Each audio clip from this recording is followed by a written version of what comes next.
This is a TF2 weapon generator. Whenever you click generate, it creates a brand new hypothetical TF2 weapon with a randomized set of stats. These weapons can be basically anything. Sometimes they'll be pretty balanced, but other times it'll create abominations. But while it's fun to mess around with, there's a more interesting question that I wanted to try to answer. How good would a lot of these weapons be if you just added them in the TF2 as is? Some might be completely game-breaking, some might be terrible, and by pure chance, some might actually slot into the rest of the game's kit pretty nicely. So that's what I invited Fishstick on a Stick to do. Create a tier list of 40 of these brand new weapons that we've never seen before and try to figure out how good they'd actually be if added into the game. You guys seemed to like the last time we did this, and since then, the website's been updated with some new stats. So enjoy this rather silly but fun hypothetical discussion.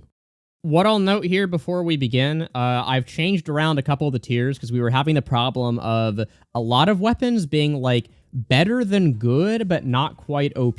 So I've split the good tier in half. So we have completely game breaking still, but then we have would easily be the meta, but not OP. So it's like if this is obviously better than anything else that class would have access to, but it's not like the game would survive if this was the best weapon in the game compared to completely game breaking, which is like, okay, well, TF2 is just kind of ruined now. On par with the best in slot is like, for instance, if this is like a scout scattergun, like this would be a competitive choice with the soda popper in stock, but it's not better necessarily. Okay. So I think that's like a good way to kind of intuitively visualize it. But oh, and then the other thing too is I actually talked to the maker of the generator, and I've gotten a little glossary here of all the terms. Hell yeah. So chops ammo in half, should we ever encounter this one, means every 1 ammo you fire consumes 2 ammo from the clip. So our guess was right, but okay, now we know for sure. Now we can like actually judge that's basically the same thing as having like a halved clip size. Pretty much, but also like a halved reserve ammo because you're reloading twice as often. I see. And then gain health doesn't mean it increases your max health. We were acting as if it does, but it doesn't. You just heal it. It's like the half set Ouija, basically. Oh, okay. So, okay, so that's like, those are the terms that we got wrong. We'll probably find more that we'll just have to like invent. And I kept the sniper crossbow that we invented from the last time, just in case. We'll keep that It's good that we need notes to keep track of this shit. Welcome to doing weapon generators. Excuse me. All right, let's begin. So, weapon number 1, and I told Fish this. All the images now are really crusty when I download them, and they have like a weird pattern on them, I think. So, forgive the low resolution, but you can read them anyway. So, that is crunchy. Yeah, it's a little tiny, but this is a Demo Man melee. Or no, sorry, it's a Demo Knight melee, I guess, if the gray text is to be believed. Yeah, it's got the holster thing. Yeah, so it's like, I mean, it lists that, though. So it is a sword. You have heavy armor, so you're immune to afterburn, but on kill, guilt consumes the user, but only for a moment, and then you're marked for death for 3 seconds. This is ass. It's pretty bad. Why? Every Demo Knight melee rewards you for getting a kill. This is the only one that actively punishes you for it. And like the upside being you're immune to afterburn.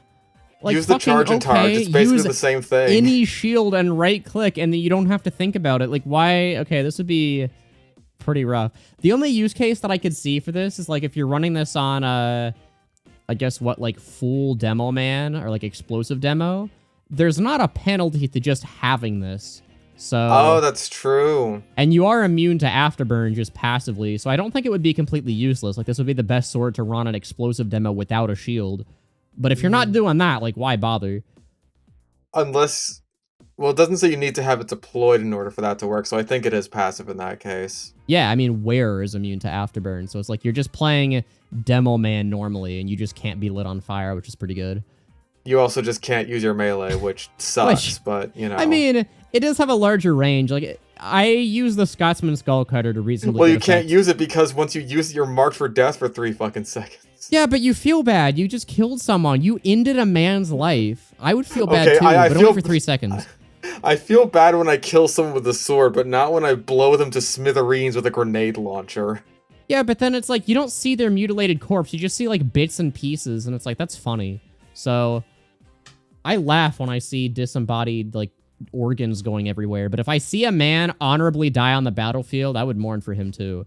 But this, I think, is probably usable but weak. Because, again, it's just like, I would probably put it there too. Like, Yeah. at the very least, afterburn immunity is a use.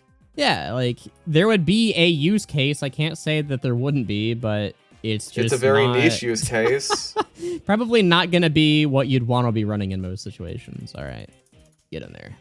All right, number 2. This is a sniper melee. Purely cosmetic. Victims explode into silly gibs. See, I told you, even the maker of this agrees that watching someone explode into gibs is silly. It's funny. On kill, you get 30 extra max health for 20 seconds, and your health raises to compensate if it's already full. But you have minus 15% move speed while deployed. That's pretty good, honestly. Yeah, I mean, that's fairly reasonable. You go up to I feel one... like most times when you're, like, meleeing someone as a sniper, it's because they're coming to you, and not like you're chasing them down with your melee. So, basically getting a nice little bonus reward for killing someone with your melee at really not that much cost. Like, that's the only downside. That's pretty good. Yeah, because there's no cap on this either. That's the other thing, too. Maybe we should add this to the glossary. But, like, plus health, like, that doesn't just imply that you can only get that once. Like, if you kill 2 enemies, you're going to be sitting at 185 for a while. So... That is true. I mean, there's not really much precedent for this. Like, the Locust bar is one of the only things in the game, I think, that, like, increases your maximum health. And the Eyelander, I suppose. Yeah, And the Eyelander is permanent, but the Locust bar is, I guess, the thing we would be... I mean...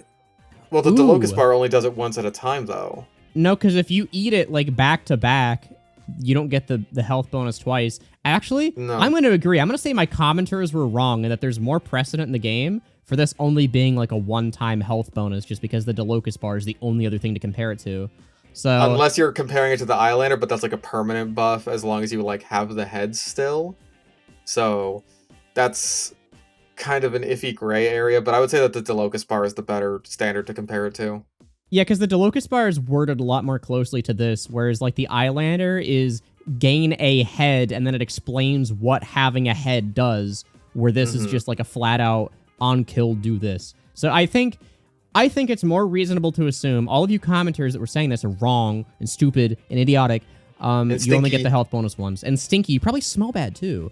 But like not that bad. Only it's like slightly bad. Like you were sitting in like a subway for too long or something. I think this would be like balanced. I think this is like on par with best in slot because like you get 1 kill with your melee as a sniper, you can survive a quick scope. That's really good. I was gonna say the fact that it's plus 30 means you're at 155. So it's like if I kill a spy that's flanking me and I come out of the encounter with full health, and you do heal it too, like because it says health raises to compensate. That means like.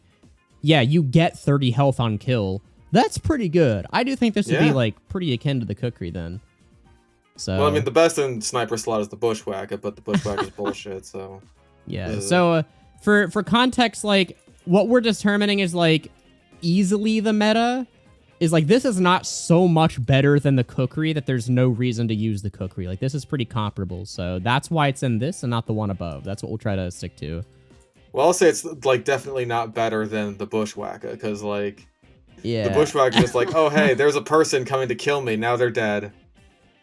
Yeah, I mean, but also only if you're using, like, 1 or 2 secondaries. Like, only if you're using the best secondary in the fucking game. Okay, well, sure, but if I want to use the SMG, then it is, like, technically situational. Anyway. Oh, technically. Anyway. Number 3, a guitar, a Demo Man secondary where he plays the guitar. It's like Devil May Cry 3. So this replaces his sticky bomb launcher, I think. It is a backpack? Yeah. Oh, it says secondary. So, yeah, it's a secondary. Yeah, so you have immunity to movement impairing effects. Overheal can give you up to plus 35% more max HP above base overheal. Wow. So, okay, hold on. That changes the calculation. So it gives you 35 more max HP above base overheal. Does that mean that you just have 35% more overheal, or it... I think so. I think that's what it means. Okay, that's like less of a headache to keep track of, because I think it's like, if it gave you more overheal, acting as if you had 35% more, like that lands on a decimal number, and I don't like that, so we're just going to say this is 35%. Well, I mean, TF2 rounds up. Yeah, like the next highest number, I'm pretty sure. that's true. But I think this is basically just the same thing as like the Overheal Mastery upgraded MVM. Yeah, so let's see. So Demo Man gets 270? No, wait. Yes? Is it 265? I think it is. Is it 270? Am I stupid? Is it? Might be Okay, stupid. so let's say Demo Man has 265 minus 175. I don't know why I put that into a calculator. That's obviously 90. Okay, so then multiply that by that, and we get 58.5, which rounds up to 60 extra overheal. Ooh. So then that's 265 plus 60. So that's 325 max health you'd have total. I think. It is 260. Here's the deal. We could be doing the math wrong. Or no, sorry, you'd have 320. But we could be doing the math wrong. But honestly, as long as we're consistent, I think that's what's important. I'm not going to, like, sit here and be slandered in the comment section saying, like, technically, if you run the numbers, Demo Man would have 355 health. Like, okay, that doesn't...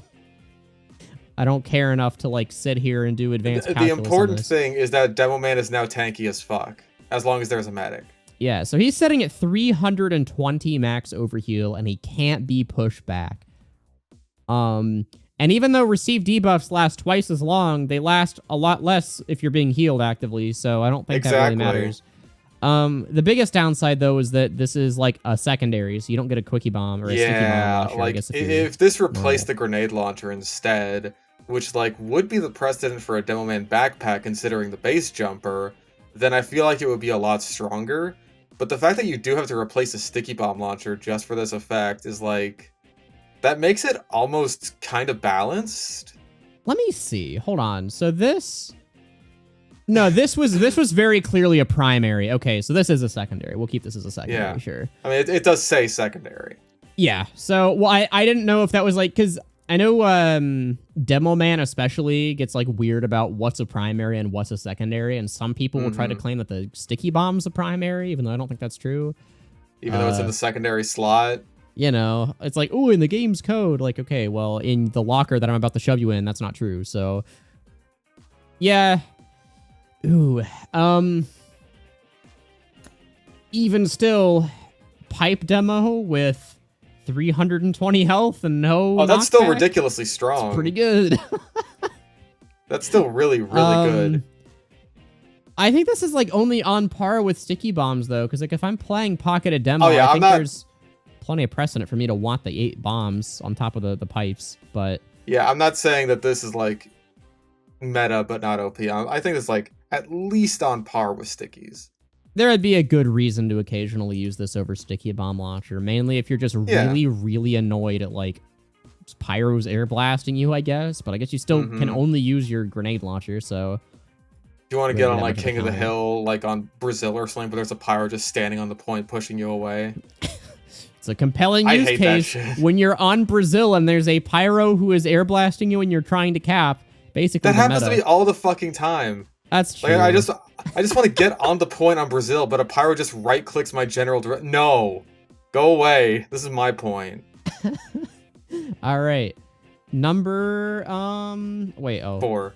Okay, this is a heavy secondary that is an indivisible particle smasher. Uh-oh. No precedent for this. Uh-oh. For heavy.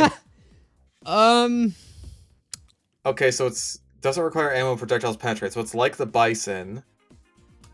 So, because it says and projectiles penetrate, I mean, I guess the Bison's the best precedent. Either that or pre-nerf Thompson.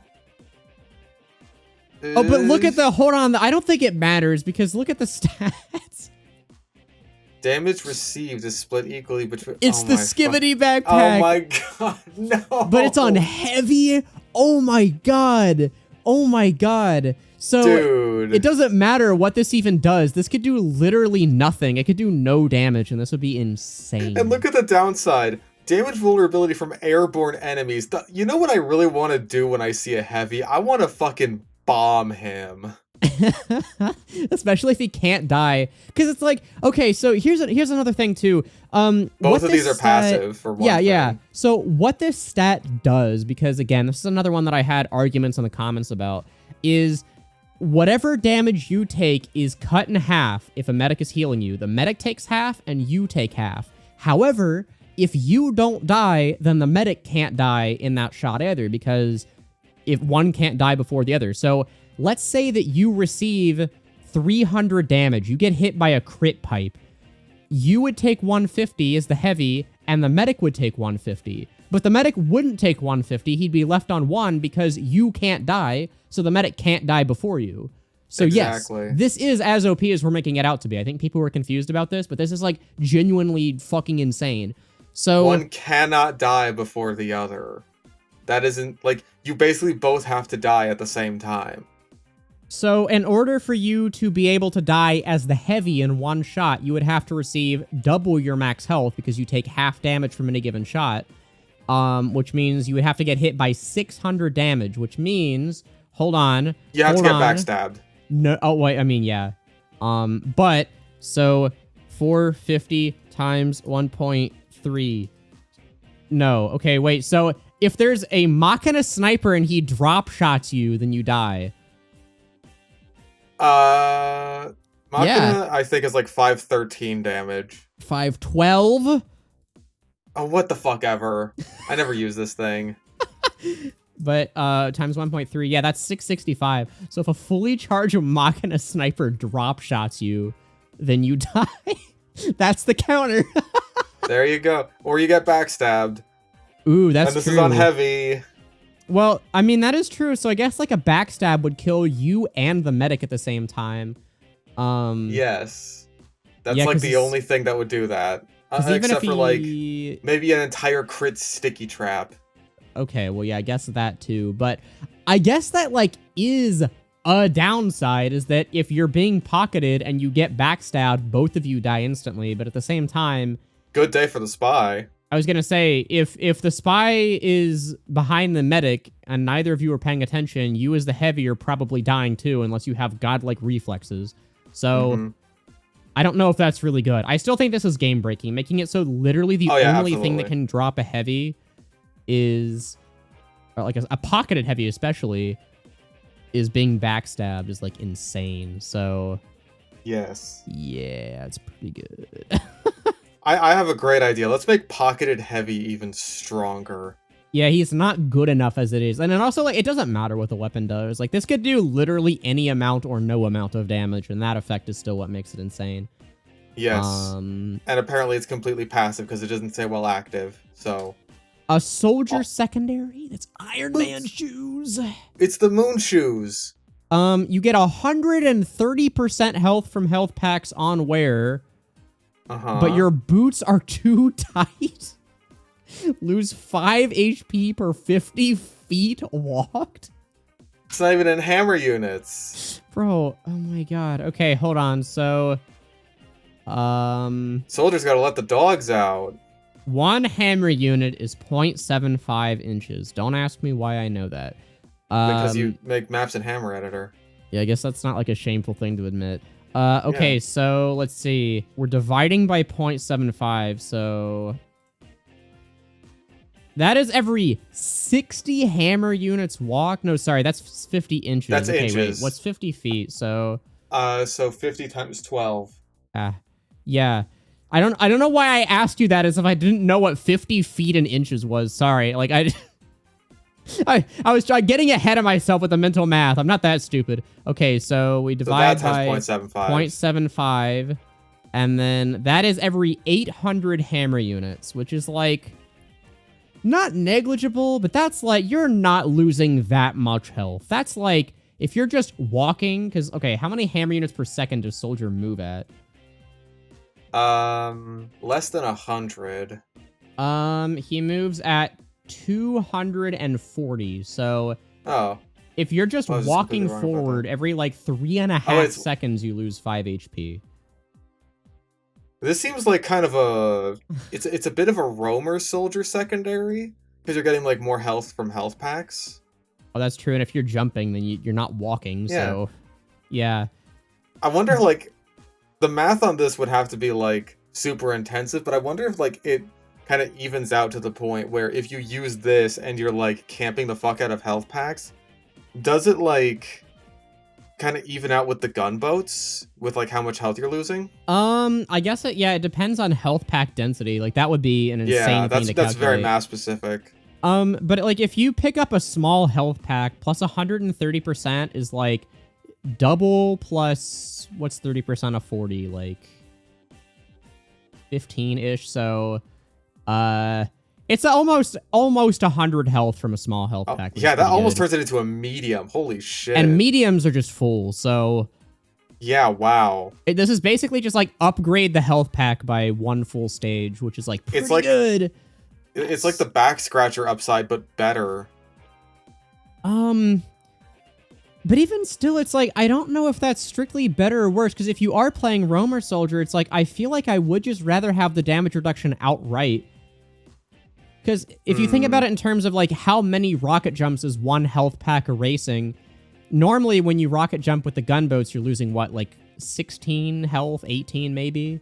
Something like that, yeah. So it's like, yeah, one small health pack is erasing 2.5 jumps, not counting fall damage. But with this, you lose like maybe 40 health on a normal rocket jump that's unmitigated. So this is still only erasing the same amount. But you also just lose health randomly from walking. That is also true. Yeah, I think this would end up being like kind of gimmicky. I think it's middling. I think it's still like better than the man treads, but it's not like it's slightly worse than the gunboats. I don't think it would even be on par with them, but I think it's like middling. No, I don't think so. Except in like very specific situations where a map is like absolutely crowded with small health packs or something. Yeah, like 2 fort maybe. Like then you could use this, but if it's not 2 fort or high tower, then what are we doing? Yeah.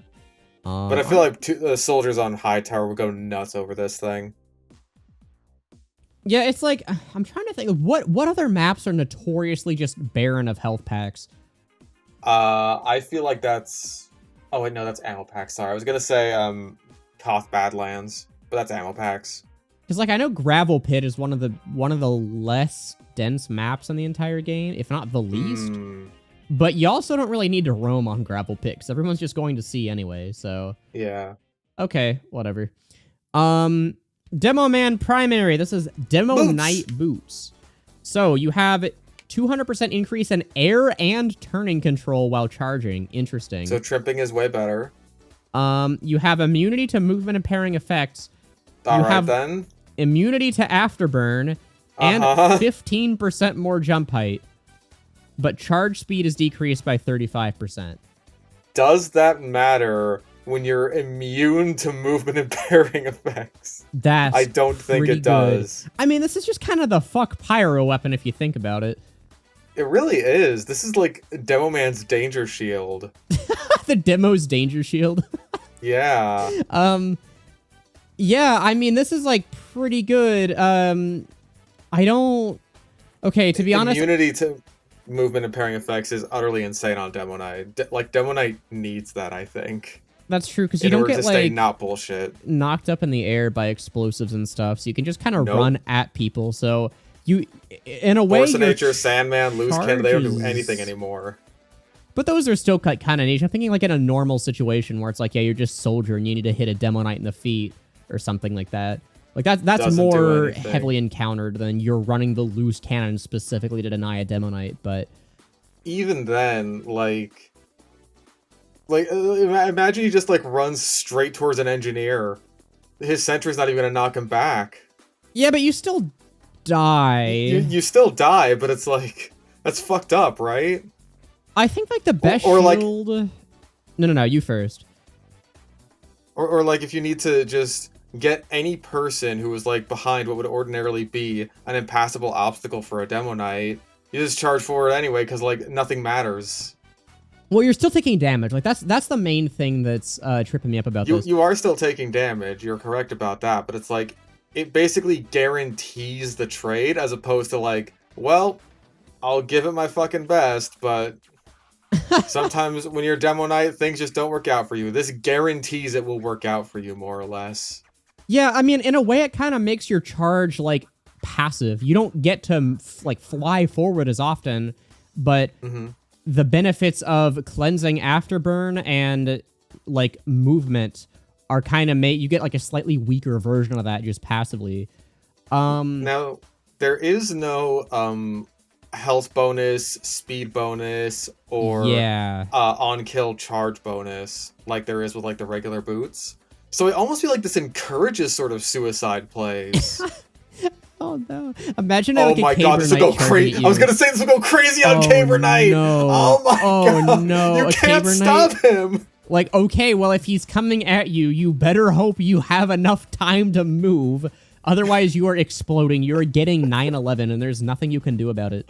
Oh my god. This would go crazy on Caber Knight. I'd use the fuck out of this with Caber Knight. In terms of, like, power level, though, I don't know. I'm thinking middling, because, like, a lot of the good stuff the boots give you normally, you just don't get here at all. How are we feeling, like... Are we comparing this to the regular boots or like the grenade launcher and stuff? Tell you what, let's make Demo Knight his own thing. Okay. So we're going to say if we're comparing it for best in slot, it is just against Demo Knight because otherwise no Demo Knight weapons would ever even come close. Fair. All right. In that case, I still feel like just the complete immunity to air blast and shit like that as a Demo Knight is enormous. Like, I feel like a lot of Demo Knights would take that over a bit of extra health and movement speed because, hey, just use it with the fucking Eyelander and you'll get those anyway. Yeah, but if there's not a Pyro on the enemy team, or even if there's only one, it's like, I'm not gonna need that as much as I'm gonna need, like, the speed to keep up with a scout or something, or, like, the health to be able to actually tank damage. Like, even if I run forward unimpeded, not being able to tank a full 25 less damage, like, does matter quite a bit. And the fact that you're getting charges, like, significantly less often means you get the crits less often, too. So this kind of nerfs basically everything but the matchup against Pyro. And also everything else that just knocks you around, which is a lot as Demo Knight. Like, it's a good counter to knockback, but it really does hurt in basically every other capacity. So I only think this would be middling. I think this is like a counter pick option and not much else. I don't think it's middling. Like, really? Okay. No, I think that immunity to movement and pairing is just like, it's so enormous for Demo Knight that like it really bumps it up to being like at least on par. Like I would call this like a situational, like a side grade to the booties, right? Like if you want to be more tanky and stuff, then you use the booties. If you want to be like basically guaranteeing that you get picks, then you use this. Well, I guess you're technically right, just because we're only really comparing this against Demo Knight, and it's like, options for full Demo Knight are the Wii Booties, which is the best in slot, or the Base Jumper, which is not the best in slot, so... I mean, unless you count the Grenade Launcher, which is just Hybrid Knight, but... Yeah, I can see... I guess I can see, because especially if you're running this with, like, I'm thinking the half Sadoichi, like, you get a kill, and you can just run at someone, and there's not really much they can do about it. That's another thing. and like, again, with the Eyelander, even though you would be starting off with 150 health, like, the fact that you can guarantee, basically, that as long as you survive the charge, you will get the kill, I think that's a really big deal. I don't know, though. I would be missing that movement speed. Is it 10 or 15 on the Wii Booties? I think it's actually... my brain is thinking 25, but I'm not sure if that's the health boost. No, it's not 25. That would be insane. It is 10% faster move speed if you have a shield. So, okay. But this technically doesn't require you to have a shield, so you could run this with a sticky bomb launcher. So, you know. That is true. I don't know why you do that, but you could. Because of the extra jump height. Wow, 15% more jump height on demo? That's pretty close to having 4 grenades that do 100 damage each. Yeah.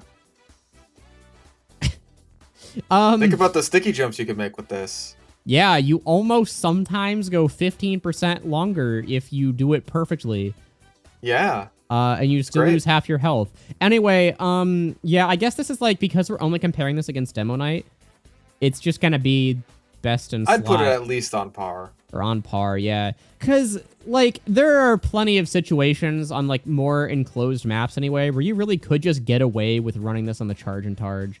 And you're just so tanky that you can just walk at people and they can't really do anything about it. Next up is... What number was that? It was 6. Okay, a medic primary where you Another have one. Smart Cookie can see target's health for 5 seconds on hit. So cool. But the healing you receive below 50% health is halved. So if you garbage. Wow, that's horrible. Because if you're like, just use the solemn vow. Oh boy, I'm a medic on 10 HP. I found a small health pack, and now I get 15 health. Oh my god, that's awful. And there's no other way for me to see enemies' health as a medic that doesn't require me to use the crossbow. I wish that was a thing, but too bad that doesn't exist. All right. And also, I like how it's called Smart Cookie, as if, like, it's based on intelligence, the fact that you can just see someone's health. Like, you can just intuit that according to with my raw calculations. IQ. Yeah, it's like, I am a super genius. I can intuit your exact medical state based on a single syringe landing. That's just the Fallout New Vegas perk. If you have a high enough medicine, you get to see enemies' health. All right. This is a sniper bow, where on hit, you gain up to 15 health. Why is it up to? In what case do you gain less? I don't know. Maybe it's just based on damage? Based on charge level or damage or something? Fuck it. Or something. I mean, which one would it be? Because if it's based on damage, it's like... We'll just say you gain 15 health. I don't know what up to would be in this case. Or maybe it's like you don't quite gain 15 health if your health is almost full. Sure. Okay, sure. I can live with that. But then users marked for death for 3 seconds after dealing a crit, which is what you should be doing with the Huntsman. Yes, and you will be doing it with the Huntsman even if you're not trying to sometimes. You just kind of click in a direction and, you know, it just kind of snaps onto your enemy's head without you really having to think about it much. It just sort of happens. Anyway, this is not very good because why would I want to instantly die after I headshot someone? Yeah, the only way that you could really make this work is with, like, shitty corner peeking spam, but at that point, like, how much are you really gaining out of the 15 health per hit? Yeah, if the health was more, I could buy it, but, like, 15 is not that much. Especially for a weapon that fires as slowly as the Huntsman. Yeah. So, we have a little, to address what I'm gonna see, we have a little thing in the glossary here that says gaining health means that you can overheal, but I'm gonna say if it's up to 15... or up to a set amount, then that means that's more like black box sort of healing. Yeah, that means that it caps out when you're at full. Versus if we look at half Zatoichi, this just says gain on kill, not up to. So I think that's the distinction. So okay, we'll just put this in like usable but weak. The black box, but worse, and for sniper. Number 9, another medic primary. Jesus Christ. Another one. Okay, plus 50% health from packs on wear, but you are marked for death when an ally dies while you have this deployed. That is... What does that mean? An like ally. An ally. Anywhere. Anytime, as long as you have this out. That's awful! If your spy sacks and you happen to be shooting someone, fuck you. Oh my god. So bad. What the hell? That is one of the worst downsides ever. Okay, to play devil's advocate for usable but weak, if you just never use your syringe gun and you just heal people, then you just have 50% health from packs. Because this is only while it's deployed. That is a point to the weapon, is that as long as you don't use it, then it's like, good. It's basically a passive weapon, right? Where it's like... Right. Yeah. You know, if someone happens to die anywhere... Like, hey, if you're gonna have this upside and downside on anything, then sure, put it on a medic syringe gun. Yeah, it's like... I think this would, honestly, I think this would be usable but weak. Because again, if you just never use it, it's like... Just never be in a position where you need to defend yourself as medic. Or you can just use your melee. But it's like, if you just treat this like a completely passive weapon that you can't even access, I still think it would be decent. It's like, it wouldn't be good, but there would be times where you would want the extra health from health packs as medic. Not that many times, but not enough to make it dog water, so...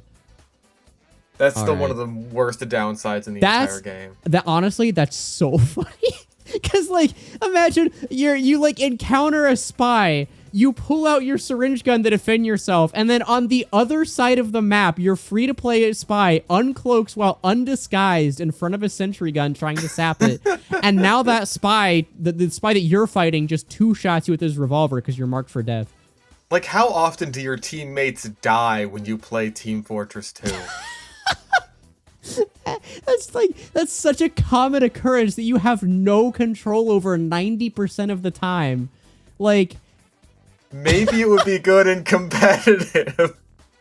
Who's to say? When you have direct control and, like, communication with who's sacking at any given time, but... And there's only 6 people on your team. Even then, you know what you're not using that you really want in competitive? The Crusader's crossbow, so I don't think so. Well... Irrelevant. It tried. The crossbow got banned. Barely clinging on to usable. Okay, maybe if it's like E3 F2L where every weapon's banned because we're playing in like Giga Europe. And yeah.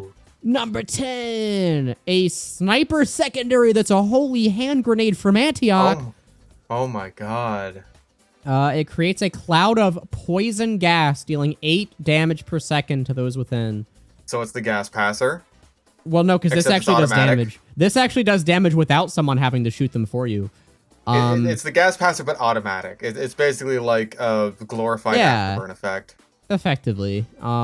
This at least like does constant damage. It is constantly presenting a threat. You can't just thug it out by nature of having a payload cart near you. I think we would have to use the gas passer as like a point of reference for how long the cloud lasts.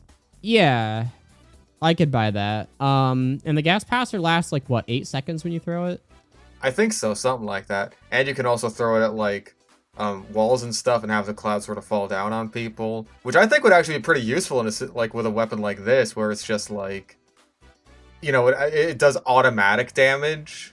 Yeah, it's like free area denial. You just chuck it in a direction and then like no one can flank without you getting damage numbers. So that's actually pretty damn strong. That's pretty good for sniper. And you get 30% extra healing from all sources while active, which doesn't really matter. Pull it out near a health pack and good to go. Yeah, well, it's while active too. So actually that's interesting because you have to have it not on cooldown to get the healing, which is kind of interesting. But it's only at 20 seconds if we're using Girardi as the reference. We'll use Girardi as the base because it's a sniper throwable, and then we'll use like the gas passer as the actual on hit or on collision effect. I think that's the fairest way to do it. Yeah. And then this weapon can damage but never destroy a building, but that's like an upside because I wouldn't think that it could damage a building if you didn't say that. It's poison gas. Why can it damage buildings? And like, here's the thing. Corrodes that's still them. That's 8 damage a second to a building. And like, what's the engineer gonna do? Yeah, because, like, I mean, the engineer's probably going to be suffocating near the building if he's standing in radius. He's not going to be able to even fix it without a rescue ranger. So, honestly, like, that's fucked up. That's an upside. That is an upside, because I wouldn't have manually assumed they could do that if it didn't tell me. This is giving Girardi a run for its fucking money. This is really good, because, yeah, I'm thinking, like, for whatever reason, the situation that's, like, vividly in my mind is like, let's say that I'm playing a Powerhouse and I'm standing in the sniper window and then I'm worried that a scout might flank. So I throw this like at the little garage near the truck. And now, oh my God, if the scout you can runs protect your through own it, flanks with this. Yeah, that's crazy. Because like if the scout runs through it, then I hear the damage ping, and then I know that he's coming, and I can melee him. That's insane. And you can like deny like entire points and pushes and everything. This would be really good. I don't know if it would be the meta, just because it's competing with like arguably one of the top 5 weapons in the game, which is the SMG.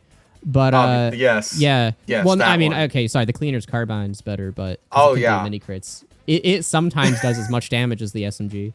It sometimes does exactly as much damage per second as the SMG. But yeah, no, it's like, this is a side grade to Girardi, but it's also a side grade to Girardi. Like, that's crazy. So, yeah. Oh, man. I mean, okay, here's why I don't think that would be the meta, because this does a lot of utility, but unlike the Girardi, it doesn't give you any means of immediately defending yourself, and because you wouldn't have the SMG either, that is something you would be weak to as sniper. You're relying just on the cookery, which gets the job done, but it's no Girardi Bushwhacker. So... yeah. Well, think about this. Because, like, you can throw the poisonous gas at someone, deal 8 damage a second to them, and then hit them with the Tribesman Shiv to do even more damage per second to them. Holy shit. And then you're almost dealing as much damage per second within the span of like 5 seconds as you would have done one time just hitting them with a kukri. Ah, now you're getting it. Now you're using the old noodle. But yeah, I think this would be on par with the best in slot, but it's not. I honestly still think the Girardi would be better just because the Girardi is also close range defense, which is something that Sniper does want. So and I think that like taking mini crits from like all sources for that long is like I think it is stronger for the most part than like taking damage per second in like a radius. But like still the fact that you can the fact that it lingers and you can so effectively like deny areas is still really good.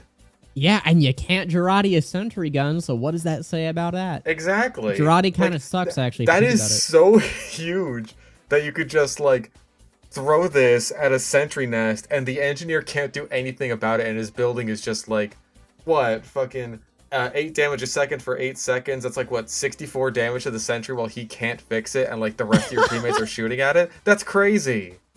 That's pretty good. And it's just like the fact that it's damage to everything in radius, just completely for free. If you're on an objective and there are enemies that you just don't want to be on the objective, they either have to hope they have enough health to like tank it while the entire cap time goes down, or they get off and then you get the objective for free. So yeah, pretty good. I like this weapon, but obviously it would be pretty good. All right, number 11. This is the Liberty Launcher, which is the Schwicky Schwag. Oh my god. Oh my god.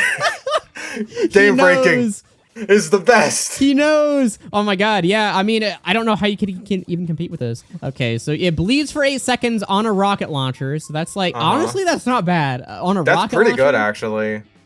It's not bad.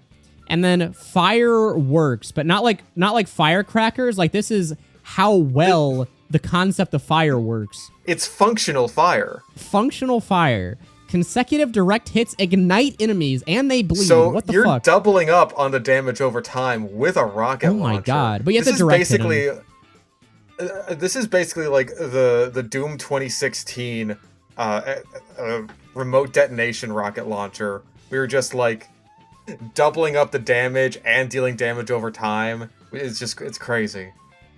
The downside is missing subtract 2 ammo instead of 1.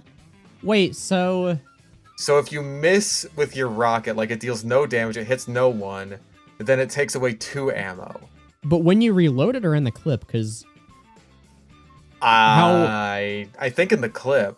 Well, I would make an argument for reloading because when you fire the rocket, it's not gonna know when it consumes 1 ammo. It's not gonna know if you hit or miss because the rocket's still in the air. But when you reload, it's like then it can memorize whether your rocket actually hit something when you. I think that the way they want this to work is that it's in the clip, but I don't think it can work like that. Yeah, because like again, when you fire the rocket, then it subtracts 1 ammo on the literal frame you fire it, but the rocket hasn't hit or missed yet, so like it doesn't know whether to take away 1 or 2, so that can't happen. Yeah, if this is a hit scan weapon, that would be one thing, but it's not. It's a projectile. Yeah, this is like a non-temporal rocket launcher. It knows. It's Schrodinger's rocket launcher. And then 15% of the damage the user receives is received by the healer. Oh no. Ooh, so this turns you into a walking, talking 3rd degree. So this is a roamer weapon. Yeah. You want to get healed by your medic when, like, it's safe for both of you. Like, okay, even still, though, you don't have to direct hit for bleed, and, if you hit a rocket point blank, that's just gonna kill a scout. Yeah. Like, that's insane amounts of, like, applicable damage that you can deal just by even like, shooting this. Bleed for 8 seconds, it's a meme, but 8 seconds is actually a really long time to be receiving damage over time. Well, and especially outside like a rocket launcher. Well, we'll put it this way, because I know we're going to have to specify this. The reason that it's a meme is because in the original video, the guy that made the video thought that bleed was such a good stat that every weapon that had it deserved insane downsides to the point that the bleed doesn't matter. But this doesn't have any insane downsides. This is just free damage over time on a weapon where you're not really struggling to hit things with at all. And if you direct hit an enemy twice in a row, I guess, which I mean, they're probably going to be dead anyway. But like, let's say that it's like a pocketed heavy or something. You like chunk him across the map. Then he's bleeding and on fire. He's taking 16 damage per second. Yeah, Jesus Christ. I think we'd have to use the like the flare guns as precedent for how long he stays on fire. So it's like the sort of max 8 time. seconds. It's the same. No, flare guns aren't max. It's 8 seconds. But is it not max? Well, no, because how Afterburn works is like there's a maximum of 10 seconds you can have the Afterburn timer for, and then every time you reapply Afterburn, it like adds to whatever is currently on the timer. So like, if I have 6 seconds left and I hit a flare, which adds 8 seconds, then it goes up to 10. But if I just hit a non-burning enemy, then it's only for 8. Okay. Yeah. So, I mean, that's still pretty good, because that's like 8 seconds of everything. And if you... I guess the only concern with missing is that, like, rocket jumping is technically missing, I guess. I do wonder, because it does say consecutive direct hits. Does that have to mean on the same enemy? I guess it wouldn't. Okay. Because it's just consecutive direct hits. So if I direct hit once and then I direct hit someone else, that is a consecutive direct hit. That seems a bit concerning. Yeah, but I mean like... it's a lot of DOT. Yeah, but I kind of like in that aspect how you have like the downside for missing, because the upside encourages you to really go for those directs instead of just the splash damage. But that makes it harder to hit those. So it's like, hey, if you miss, then you might have to consume a lot more ammo. Yeah, I guess in an abstract sense, this is like bordering on like well designed, not really balanced. Yeah, that's like a thoughtful. That's like a thoughtful downside. Now, your 15% of the third degree stat, I don't know about that one. That might make it a little bit hard because. Okay, let's try and like sort of parse this out to see how much damage you're like realistically giving to your poor son of a bitch of a medic. Like if you take like a pill, then he takes 15 damage. That's not that bad, honestly. Like it still sucks that the medic is taking any damage at all, but like he can choose to disengage from basically any amount of damage that he's taking. Yeah, and I guess that even a fully charged headshot, which is 450 damage, the medic's only taking like 55 of that. That's the literal worst case scenario. I mean, the worst case scenario is a backstab. But I don't know how it would calculate that. No, the medic would die if the soldier gets backstabbed, I'm pretty sure. Because then you would have 300 health, and it does 6 times that. So... Well, okay, I think we can assume that, I don't know why I'm opening calculator. The damage the user receives. So let's say it caps out at 300 because like that's soldier's max overheal. Oh, so like if the soldier doesn't physically take the damage, then it doesn't count. Something like that. Let's roll with that. Yeah, because right now it's like if the soldier gets backstabbed at full overheal, the medic takes 270 damage, which is pretty rough. Which is horrible. But if all the medic could ever take in one hit is 45, like that's not that bad, or not 45. No, I don't know. Because it's 50% of 300. Yeah, something like that. But it's like it's no more than it's not that much, right? And you're dead, so the medic can't take any more than that in one hit. So it's not the end of the world. Like it sucks, but it's not the end of the world. I think that the biggest problem would be that the medic is constantly getting chipped, and his regeneration's resetting constantly. So yeah, that would suck. But as long as you don't like pocket the soldier all the time, or like, hey, you use this really tactically with like an Uber or something. Like the medic can play around this as long as he sees like, oh, this is the weapon that the soldier is using. Yeah, and honestly, I don't think that's overriding the fact that you can apply 16 DPS on a hit with a rocket launcher. Yes. Even if the ignite thing didn't happen, it's like the fact that I could splash 3 enemies and now they're all bleeding for 8 seconds, because that's not like based on the fact you have to direct. Like you can splash for barely any damage and they're taking max bleed. So it's crazy. Yeah, I would easily say this is like at least on par with the best. I don't think it would be OP, but no. Like, I think the medic downside alone is enough to keep it out of being totally OP, but that's still really, really good. I like how the new tier that we added just to like split this in half hasn't mattered yet. I mean, it will probably, but it will. It's just funny how like they're all clumping around this exact power level every time. I want to see more complete dog water ones because those are the funniest. I know. All right, let's see. We have a Demo Man Secondary, another backpack. Another backpack. Overheal on wear does not decay. 75 max HP on wear. Oh my god. Healing received below 50% health is doubled. But then you have minus 30% healing from all sources, and all debuffs last 90% longer. That is still absurd. Okay. So Demo Man now has 250 base HP. Yeah, so if you're below 125, you get 20% more healing-ish. I know that's not exactly how the math works, but it's like around 20. But if you're above 125, then you have 30% less healing, which is not very good. That is still utterly absurd.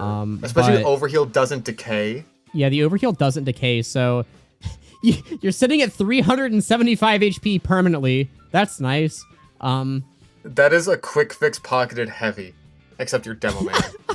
Yeah, I mean, if you just use the quick fix to pocket this guy, you know, it's pretty good. It's pretty good. If you ever get below 50% health somehow, you know, you're like, you are, oh, no, sorry. I misread it. It's not 50% more healing. It's double healing below 50% health. So,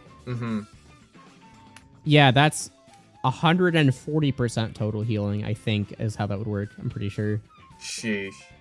Decimal math in your head is hard, guys. I'm sorry if I get this wrong, but yeah, so that's still really good. Like, you're prevented from death really easily just by nature of, like, the half-health healing kicking in.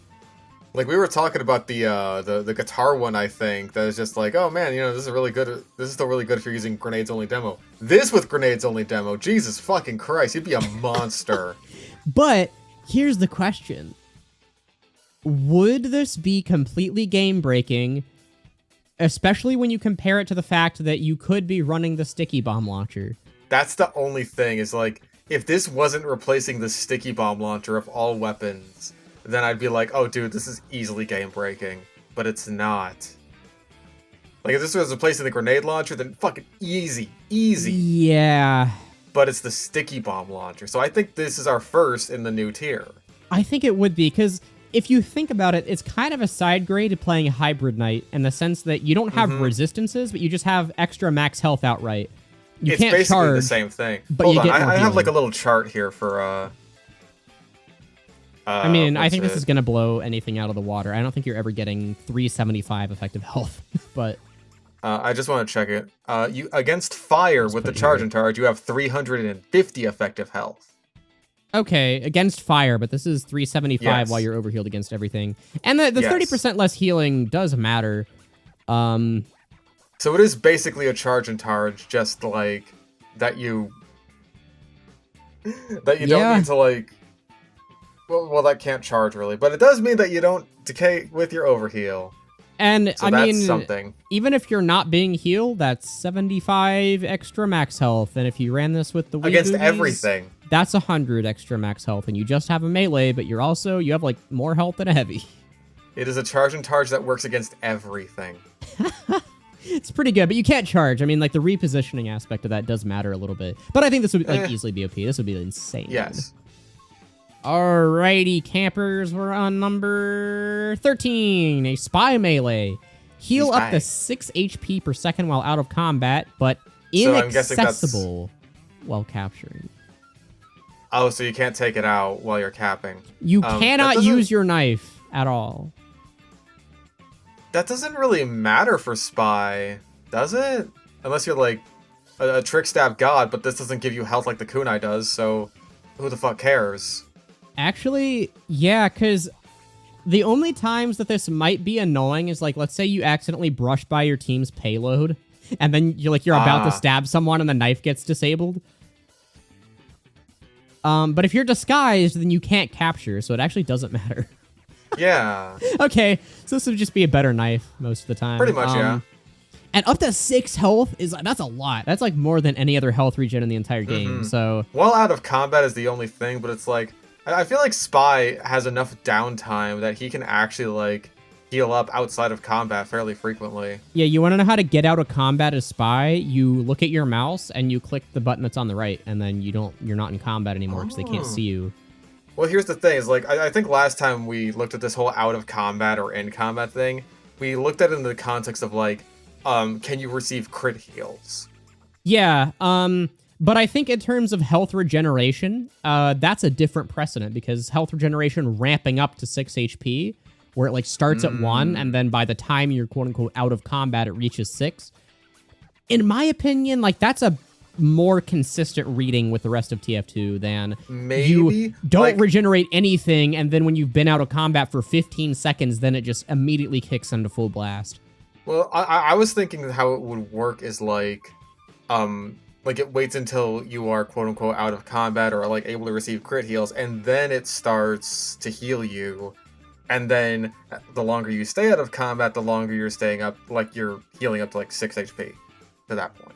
Yeah, so, I mean, even still, though, even the ability to just get a health pack anywhere by retreating is pretty good. And the downside... This would go crazy with the Cloak and Dagger. I was going to say, the downside is what? When you're capturing a point, you have to shoot someone. Like, if you're back capping, which like, would that's be what way you better want to than... do anyway. Yeah. So, sure. Well, Great Blue, did you know that Spy has a gun? I wish the cosmetic upside for this is it plays the Zenith Spy Has a Gun song as long as you're capping. Spy has a gun. Like you can't even physically use your knife. Every time you try to press 3 to access it, it just like plays one verse. It just blasts it in your ears. Yeah. Your audio settings do not matter. It will play. You will hear it. Yeah, immediately ramped up to 100% audio. Where do we think this goes though? It's at least on par with the best. Because, like, the downside doesn't matter at all, and it's basically just an upside. The downside is it's not the kunai. Oh, right, the kunai's the best one. I was looking at this in terms of stock. This is kind of a side grade to the kunai, though, to be fair. It's just the more patient kunai. They'd still all use the kunai. They still would. Well, yeah, the kunai allows aggression, but if you're just sitting back and chilling, like, this is... So is the kunai. No, because the overheal decays. The overheal does decay. Okay, well, I'm not going to say, yeah, it's literally the best at everything, so it is good even in the situations where it is distinctly worse, because it is. I'll put it there, though. I think that's fair. Anyway, 14. Whoa, this is a fat one. Whoa, slow down, Maurice. Okay, Ubercharge prevents the user and patient from dropping below 1 HP. Okay. You know what else does? Full invulnerability. That's true. All passive healing received can overheal. Or no, sorry, all non-passive healing. So if you get a health pack, you can overheal. Okay, that's pretty good. Wait, does that also count? Oh, wait. It says non-passive, so that doesn't count for dispensers, I don't think. It does. It is non-passive. It is talking about, like, just not health regeneration, Oh, basically. Like your health regen. Okay, yeah, so you can't, like, generate overheal for free, but if you're being healed by a dispenser, yeah, it can overheal you. Okay.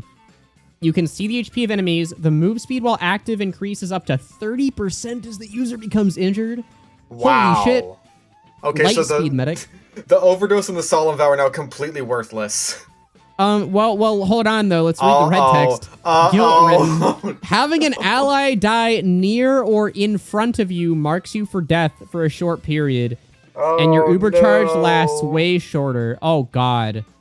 Oh, never mind. Nah, it's bad, because even if you can make it out more, it's like the only thing as medic you want to make it out for is Uber, which this would just suck with. The Uber on this is really bad. Because, like, it's shorter and it's less effective. And you also don't, like, generate it faster, which is the upside of, like, the quick fix. Yeah, so. That's what I was gonna say. That was the next point, is, like, I'm looking at it and I see the quick fix, and I'm just like, oh, the quick fix, that charges up really fast. That's what makes them, like, you know, more disposable. But this one, like, has the same charge rate as a stock Uber, while having an objectively worse in every conceivable way stock Uber. Yeah, and also, like, sure, you can make it out faster as medic, but if your pocket dies, guess what? You're probably gonna die too, because you're gonna be marked for death. And it doesn't matter Yeah. how much health like you can go down to, because you're probably gonna die basically instantly if you get encountered while you're marked for death. So, especially with a shorter Uber duration, with an Uber that like all it does is prevent you from dying. That's all it like. You're still taking the same amount of damage. You're still healing at the same rate. Medigun Uber that prevents you from dying. That's awesome. Oh Okay, man, this is really bad. This would rough. 100% be the worst medigun in the game. So, is there any reason to use this at all? Because I don't think dispensers overhealing you is a good enough reason to ever use this. I don't think so, no. You can see the HP of enemies, but again, like, why? Solemn Vow exists. You can just use the Solemn Vow if you really need to do that. Move speed while active increases, because again, it's like, why would I want to save my own life for any reason but to preserve my own Uber? But it wouldn't matter, because the Uber on this sucks, so... Well, maybe it's trying to, like, synergize with the Uber because it prevents you from dropping below 1 HP, so you're left at 1 HP a lot. And so that means, like, you know, once your Uber's over and you're at 1 HP, then you have, like, you're fast as fuck. Okay, well, but, let's like, not that's say stupid because I'd rather be lot. healthy than fast. I was gonna say, let's not say that it leaves you at 1 HP a lot, because this has the build rate of normal stock Uber charge, which is 40 Well, I'm saying, like, seconds. after you use your Uber. Yeah, and it has a lower duration, so you get 5.5 seconds Uber, if I'm doing the math right. Christ. It's pretty bad. That's like, what, 2 vaccinator charges? Yeah, you want to know what else prevents the user from dropping below 1 HP or any amount of HP is the vaccinator. The vaccinator. So yeah. Fucking bullshit. I hate it so much. I'm gonna be honest, like, it's still a medigun, but I think this is dog water, because I can't think of a single use case. I agree. It is an active detriment. Yeah, it's like the only reason why a lot of these other, like, otherwise bad weapons have been saved from dog water is because, like, they have a niche use case, but I couldn't think of anything with this. There's no use for this. It's just complete ass. It's just stock, but worse. And it's like everything that this can do, it's like it wouldn't matter if you don't have an actual working Uber charge. So, and not to mention everything it does is just, like, accomplished better by another already existing medic weapon. If you want to move faster, use the overdose. If you want to see HP, use the fucking Solemn Vow. Hell, even if you just want, like, a little bit of passive overheal, use the quick fix, because your Uber gives you that, and you can actually get them fairly frequently. yeah, it's rough, especially on a medigun where Uber is the most important mechanic in the entire game. Yeah. Like, sacrificing that so dispensers can overheal you, and you can do the same thing as your melee does anyway. Like, man. Let's see. We are on weapon number... what is this? 15. It's an engineer shotgun. On a hit, heal 2 HP per connecting bullet. So, for context... So that's like 10... up to 20. Or 20. Yeah, 20. Because there's 10 bullets. And you have 1 extra capture rate while active, but you have lower metal capacity, and it blocks healing while in use. Ooh. So, wait, but... But you heal on hit, so... No, but that gets blocked, I think. Wait. Wait, so... Wait. Wait. Hold on. We hit a paradox. Okay, the intuitive way to read this, right, is it blocks like any healing that's not this one. Yeah, yes. Anything that's not the weapon. Because, like, I think there's, like, a semantic argument to be made as to why this does nothing, but it makes more sense where it, like, heals you on a hit, but you can't get healed any other way while you're using it. Mm-hmm. Gonna be real, this is horrible.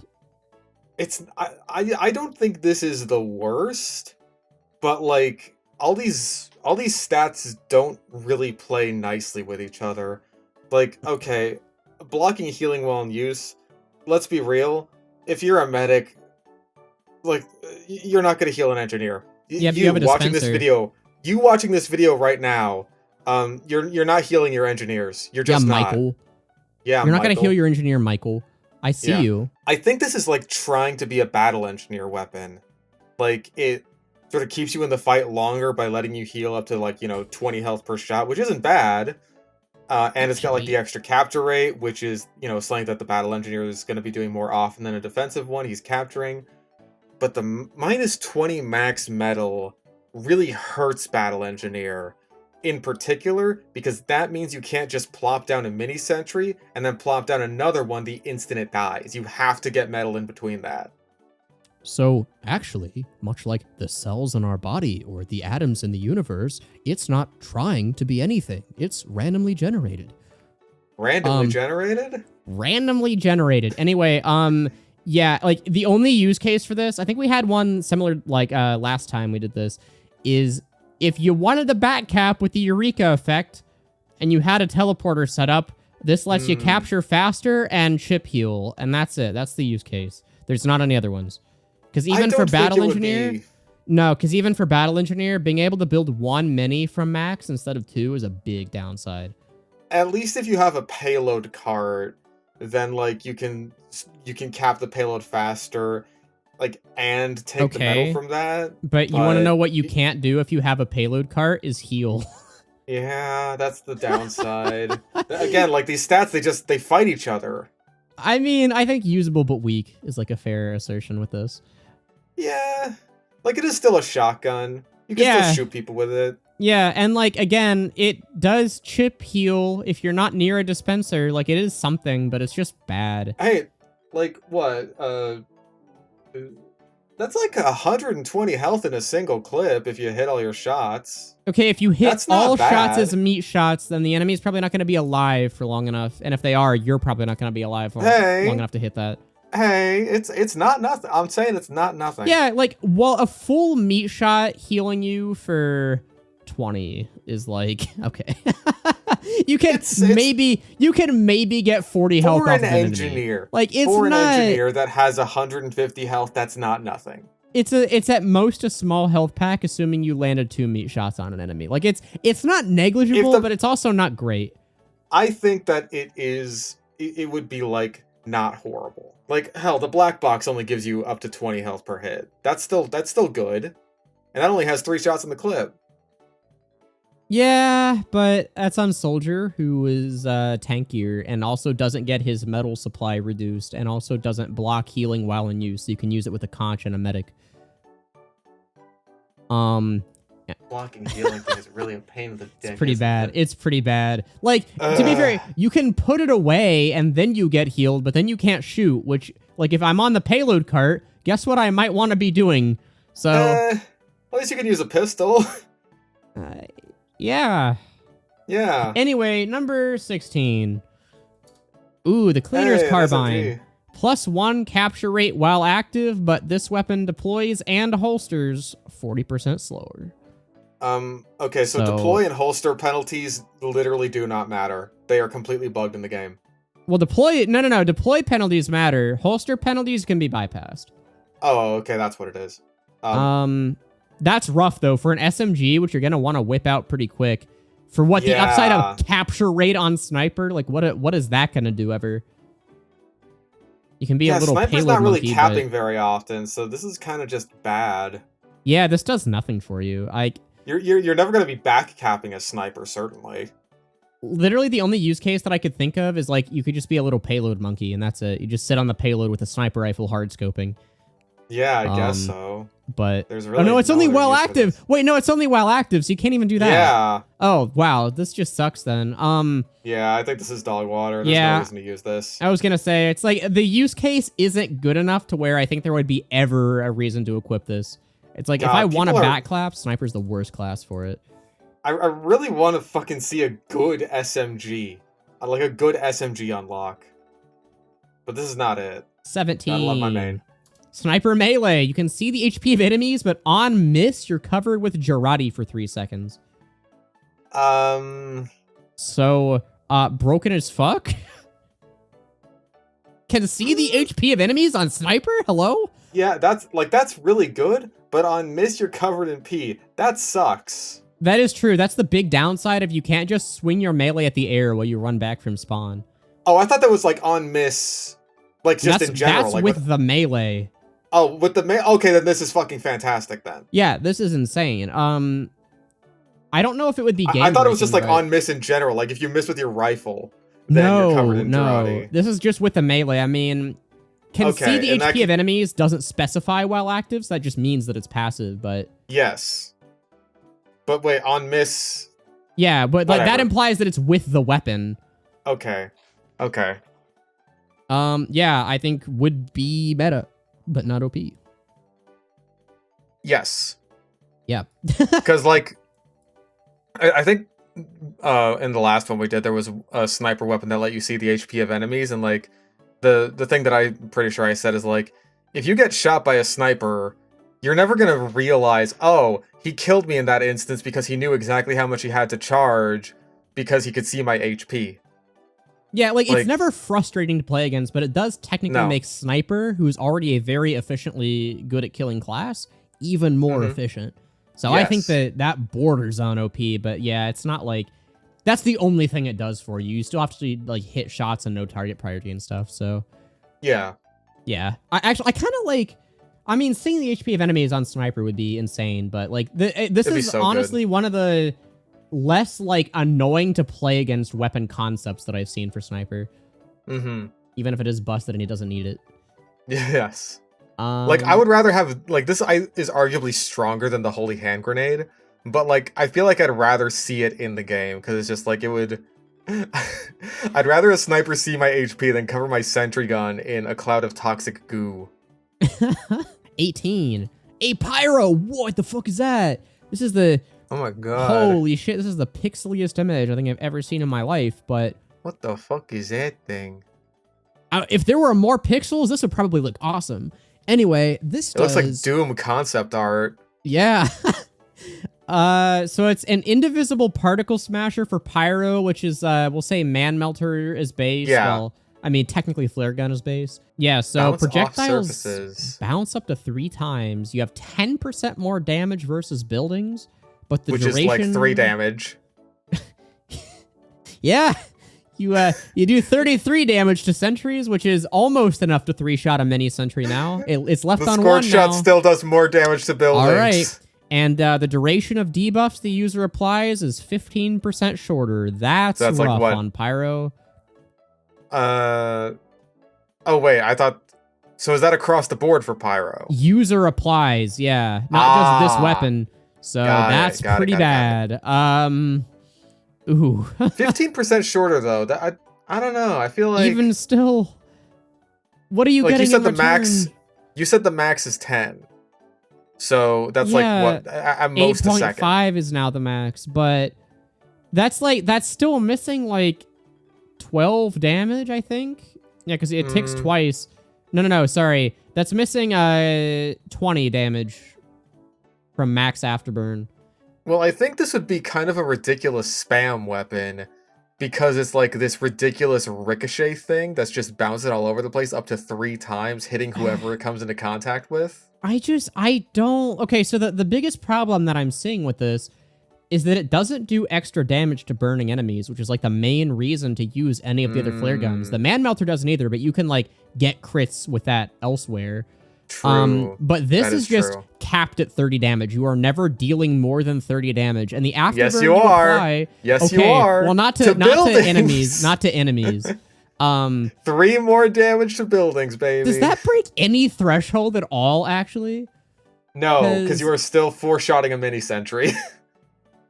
Yeah, no, it doesn't. That's so sad. That's so 99 sad. damage and 3 shots to a mini sentry. 1 health mini sentry. I mean, to be fair, it would let you do something really funny and leave a mini sentry on 1 HP, but... That is pretty funny. Yeah, it's like... I don't care that I'm hitting more flares. I care that the flares that I am hitting, which most of the time I'm going to be in line of sight of the person that I'm shooting at anyway, and I'll just hit them directly. I care that they do more damage, and every other flare gun would deal more damage than this. I can't think of a reason to use this ever, to be honest. Yeah, because, like, the thing is, it says that the projectile bounces off of surfaces. If it could bounce off of, like, enemies, too, that'd be one thing, because, like... Then you could hit, like, the sickest ricochet ever and hit, like, 3 people at once with 1 flare, which you could just do with a scorch shot anyway by spamming it brainlessly. But, like, at least that would create hype moments in Aura. Wait, I had such a sad thought. This would be worse than the scorch shot because...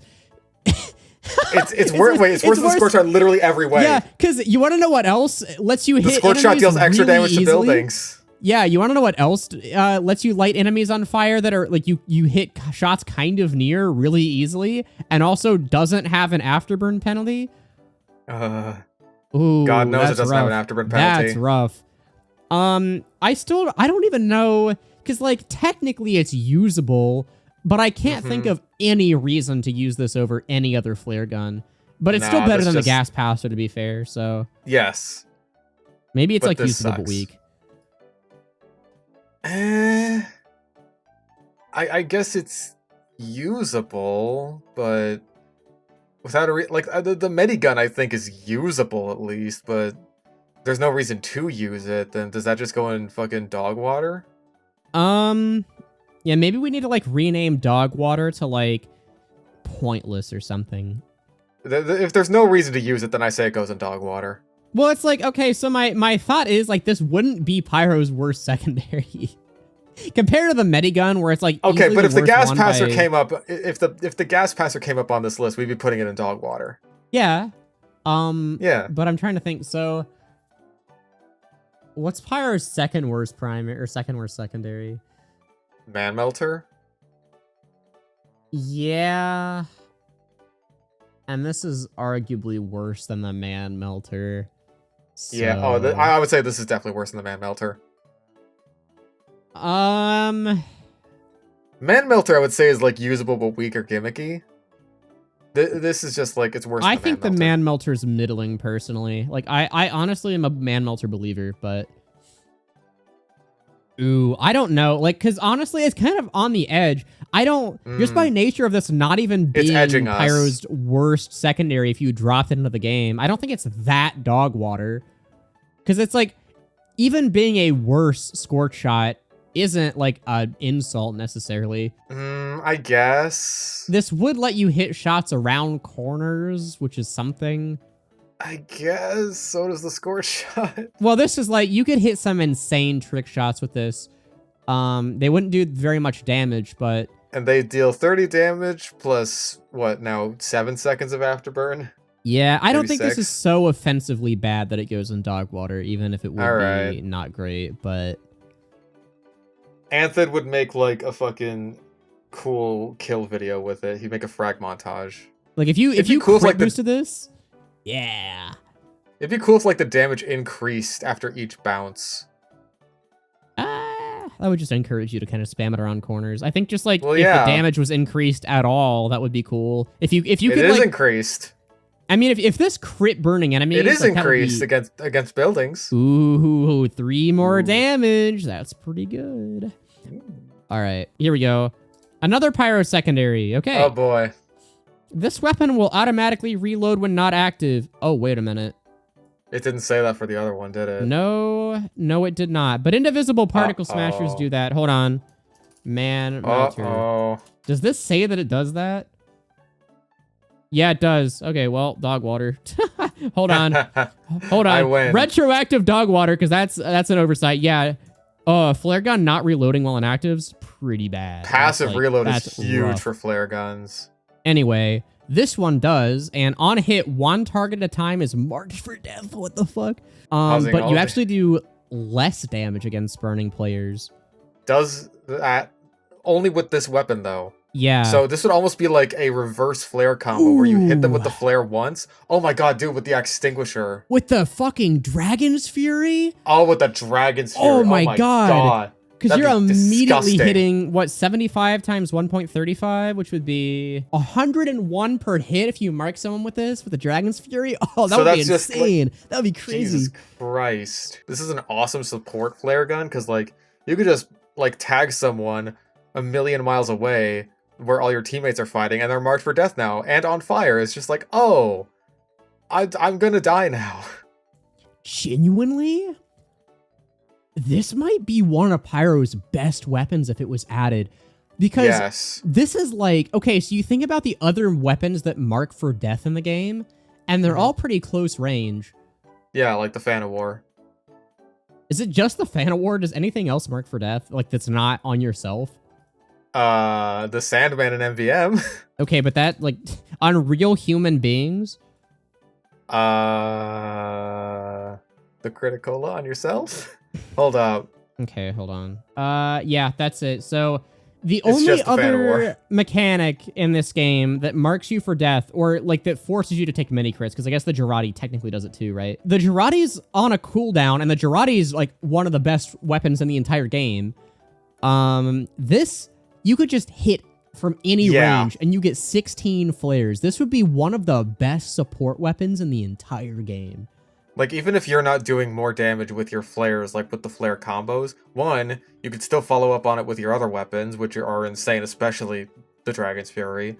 Hell, Even any of the mini-crit flamethrowers. W1, even Yeah, I was gonna say, W1 from anything that would does still be so insane. much. And they're taking mini crit afterburn. Like, even if you're Yes. not doing like, because you still do a clean 30 on non-burning enemies, and it's like any damage you're missing out on with follow-up flares, I think is You're more than counteracted by the making up fact that for you're it with still the Mark for doing Death. 35% extra damage. So it's like you're doing roughly 30. You and your teammates are. Yeah. I honestly, like, I think this is meta. This would be the best Pyro Flare gun just because of how much team support it would give you. It would not even take away burst damage potential because you have mini crit Mark for flames. Death. Mini crit WM1 is insane. Hold on, how much does this do? Again, flamethrower mechanics are weird, so the exact number is going to be a little bit off, but in general, you're doing up to 117 damage per second with mini crit WM1. So Jesus. yeah, any enemy that you're going to encounter is going to die in under 2 seconds if you tag him. Like, that's ridiculous. It's hard to think of, like, a reason not to use this in most Pyro loadouts. Like, unless you just really need the mobility or burst damage, like, this is just insane. You could spam it, you could actually, like, you could do anything with this thing. Valve, add this weapon, please. This is awesome. No, Pyro don't. needs this. Pyro needs this, man. No. I need this. How about that? You just want to troll people, because that's your thing. No, I want to do 100 damage with the Dragon's Fury. It actually might make it fun. I can chew on You're the just penalty. wrong. I'm wrong. About the Dragon's Fury. I don't find a slower air blast fun. Wrong. Okay, Yes. I guess I'm incorrect about that opinion of not finding it fun, even if I think it's still pretty good. Anyway, number 20, another Pyro Secondary. Okay. Wow. This is a shotgun, though. What is this? Was that a fucking Destiny weapon? We'll never be able to see what it is because, again, this generator, I don't know. They nerfed the, like, resolution on stuff, I guess. But each consecutive hit deals 10% more damage to a maximum of plus 30%, but you have a 15% slower move speed on wearer. That's bad. That's a terrible downside on Pyro, but... It really does suck on Pyro, but, like, max damage with the shotgun is 90, so plus 30% on that is, like, 120-ish? Yeah, it's in the under ballpark. 120? In the ballpark of. It's not enough to where you can one-shot a light class, I don't think. Yeah. But I mean, that's can... not bad damage, it's just, like, the slower move speed is really just a terrible downside for this. And here's the deal, too, like, again, the extra damage is nice, but if you're running shotgun on Pyro, you're not really struggling for secondary damage. This is not enough extra damage, especially because you have to build to it, that and I would especially sacrifice because you have the move speed slower, where... like, especially because you have the slower move speed, you won't be able to keep up with your enemies as easily, which means you won't be able to land as many meat shots. Yeah, and it's like, again, the extra damage is good, but the first shot that you deal does normal damage, and then the second shot deals 10% more. That's like... And most encounters, you're ending it in probably 3 anyway, and I don't think this would, like, move the needle on that at all. So... I mean, unless you're in, like, a big group fight, but in that case, like, I wouldn't really want to be using a shotgun for that, because, like, I've only got 6 shots. And even still, moving slower than a demo man permanently to run this, that's not worth it at all. So, nah, I think this is dog water. Well, it's not dog water, but it's just weak. And it is, like, a passive move speed penalty, too. So. Yeah, it's on where...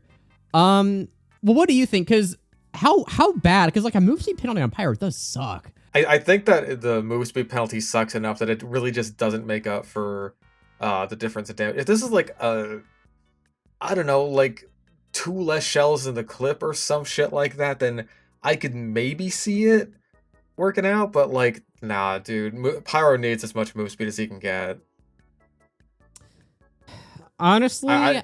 I can't see a reason to use this, to be honest. I was going to say, this might be dog water just because that's a pretty bad nerf to Pyro because, again, you can't keep up with a demo man that's back strafing away from you. That's not good. You pretty much have to have the power jack out at all times just to move at normal pyro That's speed. pretty bad. Yeah, like, and again, all you're getting is like A little bit of extra shotgun slightly damage. more damage on consecutive hits sometimes. Like, oh no, that's not good at all. Ooh, Yeah, all right, that's dog water. It's like, that's a bad one. yeah, okay. 21.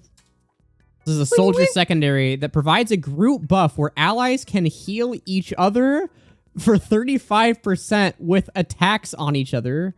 For 35%? I'm guessing of like what the damage would have done. So like if I hit a teammate for guess? what would have done like 100 damage, then they heal for 35 health. Finally, my teammates eating all of my Thompson shots has a purpose. Finally, there's no longer purposelessness in this cruel world.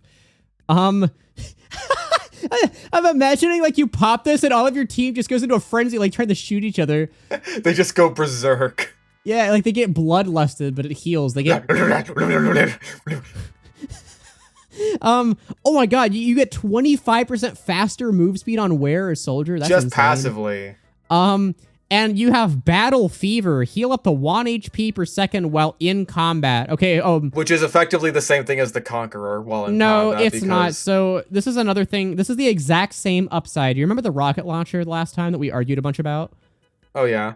Yeah, so I got a lot of comments saying up to 1 HP while in combat is like only while you're getting hit. So you only heal it for a couple seconds after you get hit. That's not very good. That's not just passive. Well, I thought we were doing the crit heals thing. But this is while in combat. Yeah, so, like, while you can't get crit heals. Yeah, but that's like, again, that's only for a little bit. Like, if you get hit, then you're healing 1 HP per second for a little bit. Like, this doesn't really matter. Well, when do crit heals activate? I think it's like 15. Well, okay, technically So constantly, but like max crit heals is 15 seconds. Okay. So, like, we'll say that, like, if it's up to a point of max crit heals, then the max you'll heal is, like, 15 health. Unless you're, like, constantly in combat, in which case it'll just be going off forever. Yeah, so it's like the only use case this has is, like, a demo hits you, you regenerate 1 health, and then you live on 1 with a follow-up pipe. Which the Conqueror does anyway. 25% slower meter charge rate? So, like, it takes 25% more damage to charge? I'm assuming I'm assuming we're using the... I think Buff Banner takes 600, and Conqueror takes, like, 400, if I'm not mistaken. Conch takes, like, 520, I think, but neither of them list that it's not the baseline. Like, neither of them list an explicit penalty or bonus. So that's the thing that I'm concerned about here is, like... I would assume it's using the Buff Banner and the Battalion's backup as the base because, like... Use the bats? Because, like, that's the picture, I guess. Well, it's also because the Buff Banner and the backup both take the same amount of damage to charge. So, like, I would assume that's the baseline. This is a healing banner, though. So, like, maybe that's treated differently? I don't know. I have no idea. So I guess, what does it work out to either way? So, 25% slower? I'm assuming that just means it takes 25% more damage. It's like 25% of 600 or 520 or whatever the Conqueror is. Yeah, well, technically, I think if I'm thinking about the math right, what that actually means is because the meter, like, okay, you get 25% less charge from... Oh, from the damage that you deal. Which means that it's effectively 33% more damage needed. I think that's how that would work. Again, I hate percentage math. That doesn't come out to 25% more damage needed? I'm going to do it with 25% because I hate percentage math so much. I'm just not going to do it. So, okay. Times 1.25. So that's 650 if we use the conch as a base. Which is like a little bit more than the Buff Banner and the backup. 750. 750 it should be. If we use the bats as a base, or bats are buff. No, I saw your math. That was 75,000. Yeah, that's just like a couple upgrades in MVM and you'll get that. But I think because it's a healing secondary, like using the conch as the base does make more sense because it does very similar things to the conch. But so we'll say 650. Either way, how good is this? Oh, and the user can't capture objectives. That's the other downside. Which is, I think, somewhat significant. Soldier is actually pretty decent at capping. It's like a defense weapon, basically. Yeah. And, like... Okay, let's just talk about the buff. I think that the buff is fucking stupid. Everyone's a medic. But, like, they heal each other by attacking each other. It almost feels like it's a waste of fucking time. Especially for something that, like, takes so long to charge. With the Conqueror, they heal themselves by attacking the enemies. Yeah, it's like... kind of weird. Now you heal by attacking each other. You're just fucking around. Counterpoint, though, it's very unintuitive. The DPS of the minigun is 500 damage per second. Now, multiply that by 0.3. That's 179 health per second you can output while this is active if you're just sitting there as heavy. That's pretty good. That's pretty good. So just have a heavy be your healer now for, like, the 8 seconds that the banner lasts. And also, like, imagine a pyro, like, you have a friendly pyro just sitting there healing your team with the flamethrower. It's just one of those things that feels very unintuitive to me. Like, oh, hey, I've activated my buff now. Now all of you guys just shoot each other instead of, like, what a buff normally does, which is, oh, hey, my team is pushing in, I pop it, and now they're all going forward anyway and shooting people anyway. Now they're just better at it.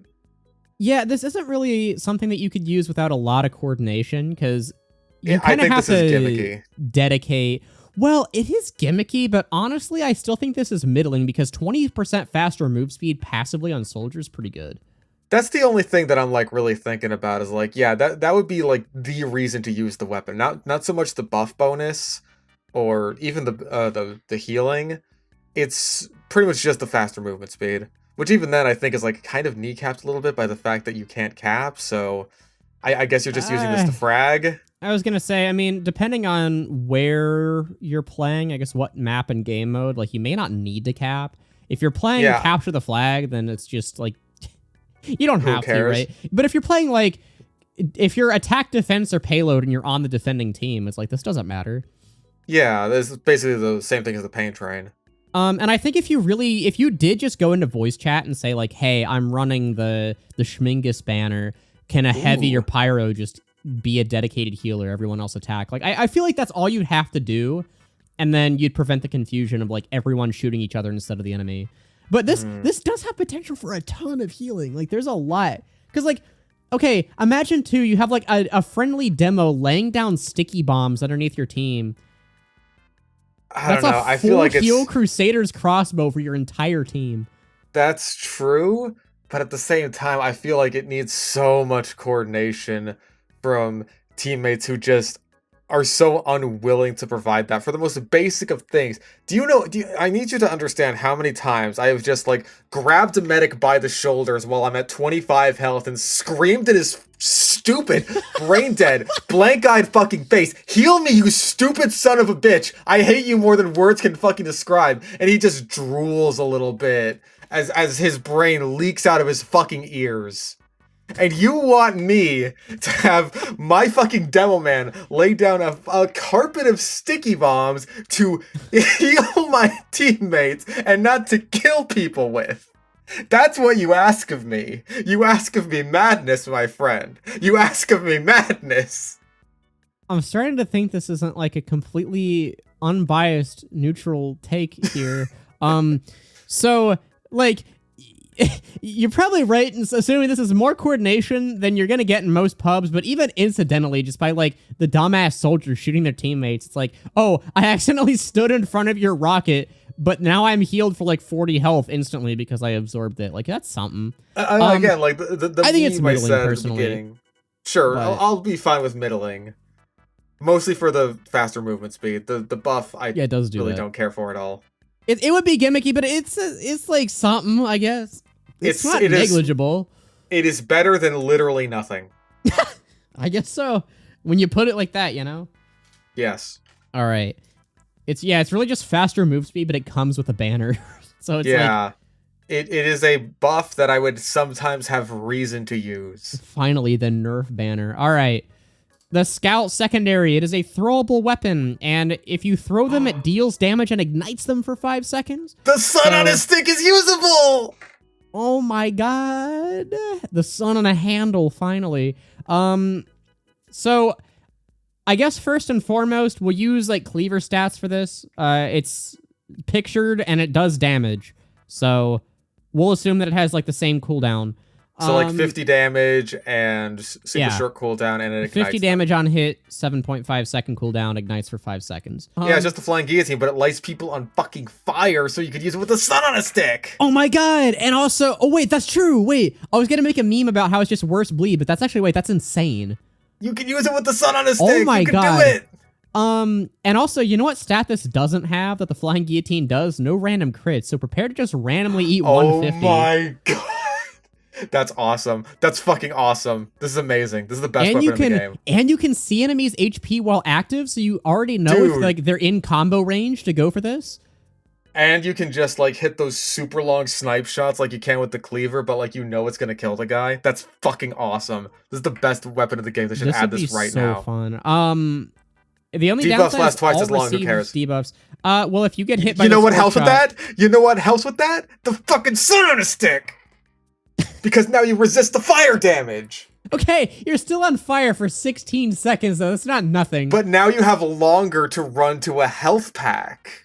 Ooh, okay. Honestly, like, just for this pairing with the sun on a stick, like, this gets bonus points for me. I don't even care. Yeah. I'm gonna be objectively biased with this. It's going in probably on par with best in slot, because it really just is like a reskin of the guillotine. But it's a better guillotine. The combo is back. I wouldn't say better, because it has better synergies with you, but you can get extinguished. It can random crit too, but like the enemies that you hit with this can get extinguished, but you can't like extinguish bleed. So I think that's a pretty big point against it. But otherwise, it's so similar to the flying guillotine that like, yeah, it might as well just be the flying guillotine. So hell yeah. Yeah, for the record, add this. Out of everything we've looked at, comboing into the sun on a stick is all I want in life. Give Scout a Molotov. Oh this my is God. an engineer flintlock pistol JPEG that on headshot, the next reload is 40% faster. It's a revolver. Yeah, so we'll assume that it's a spy revolver. Same stats as spy revolver. And then on kill, the clip fully reloads. So, oh my god.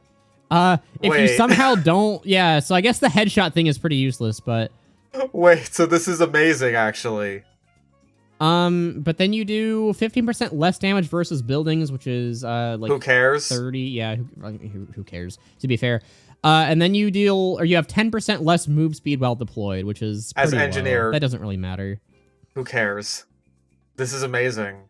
Because like you could just keep fanning out fucking revolver shots forever as long as you're killing people. It's the Widowmaker, but it's a revolver.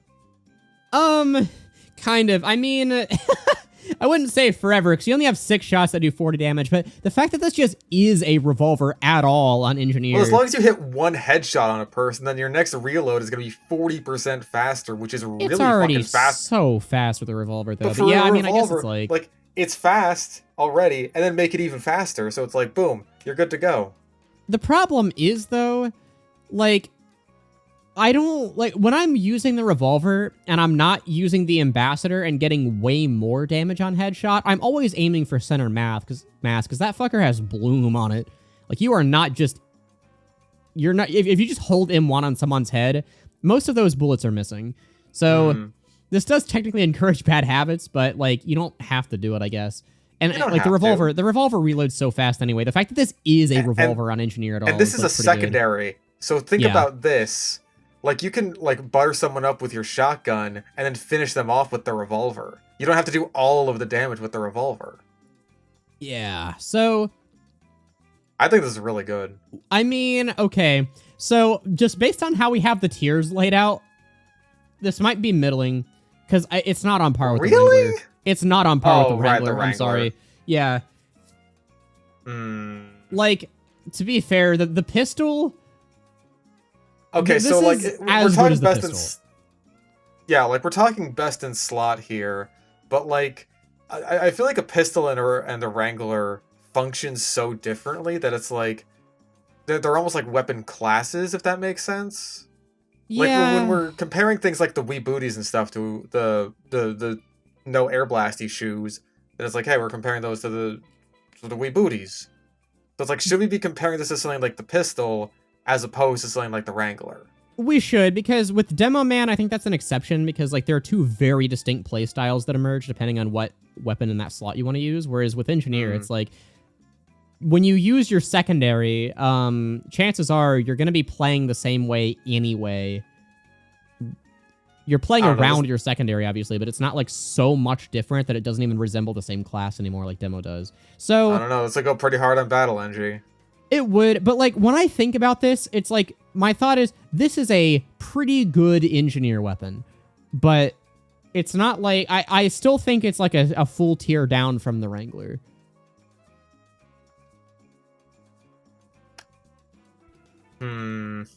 Like, does this intuitively feel like a decent Engineer weapon or a really good Engineer weapon? I don't know. I think that like the fact that on kill you're good to go for your next 6 shots, I think that's really good. For a revolver, like revolvers, they do a lot of damage. Like they do a fair amount of damage.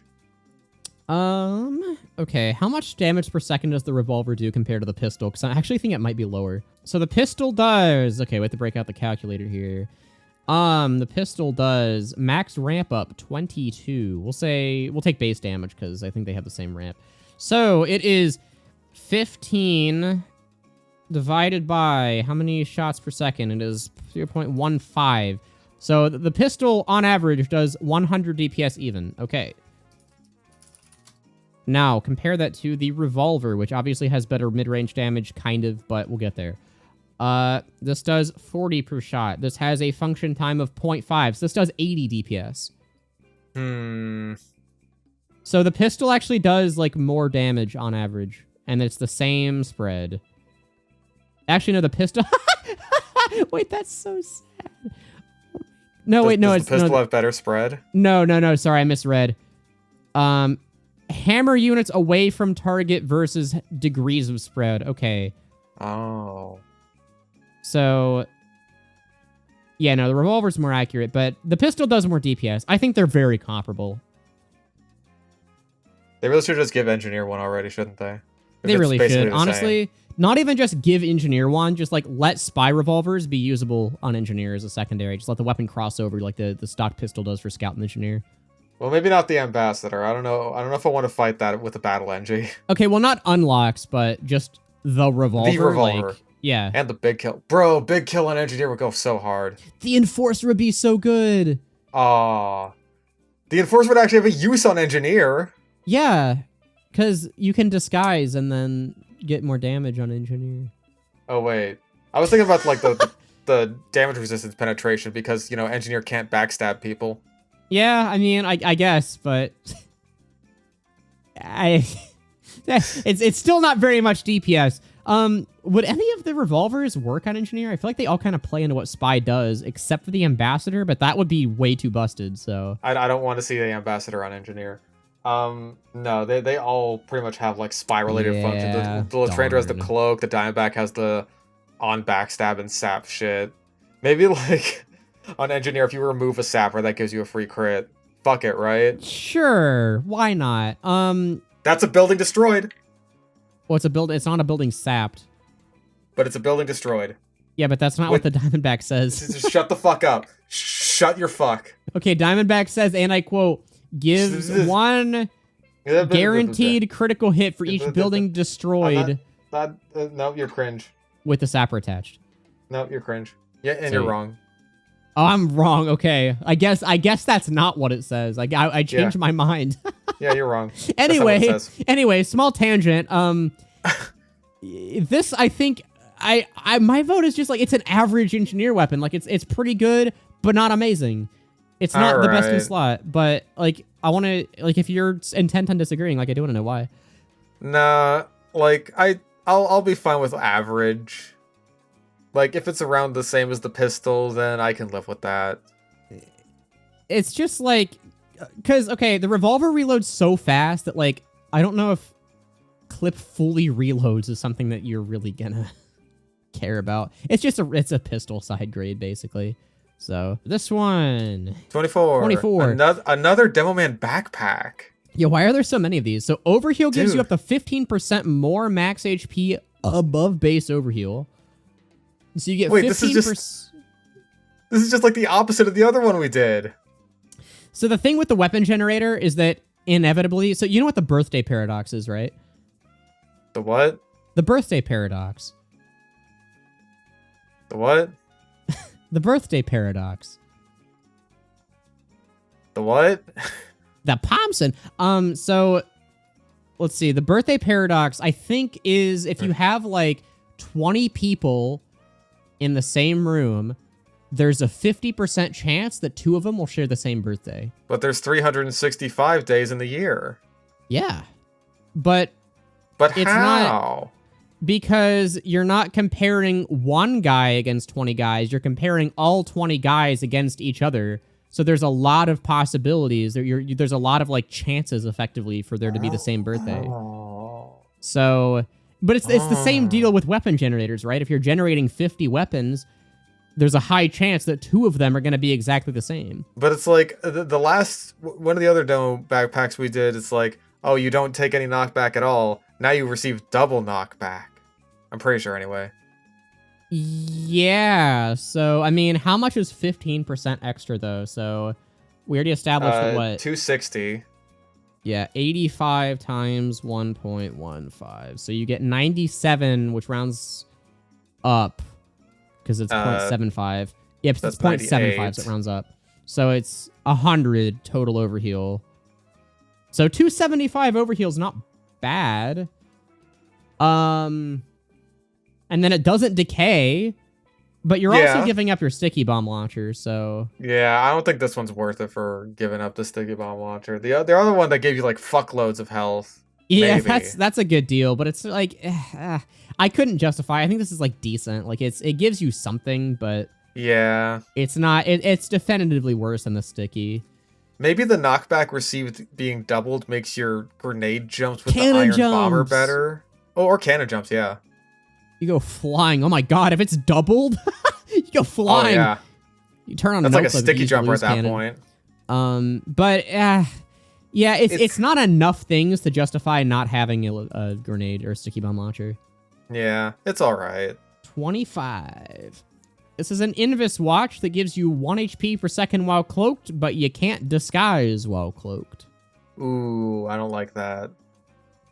Honestly, this is like kind of balanced. Kind of? Like, it turns cloaking into more of a defensive tool, but like you would be encouraged to back off anyway. Right, but like I'm thinking of like this in the context of like approaching an engineer nest, where now that's just way harder. Cause like you can't just decloak right behind the engineer in a sentry anymore or anything like that. Like you have to decloak and then disguise and then like go around to wherever the engineer is. And that just kind of sucks.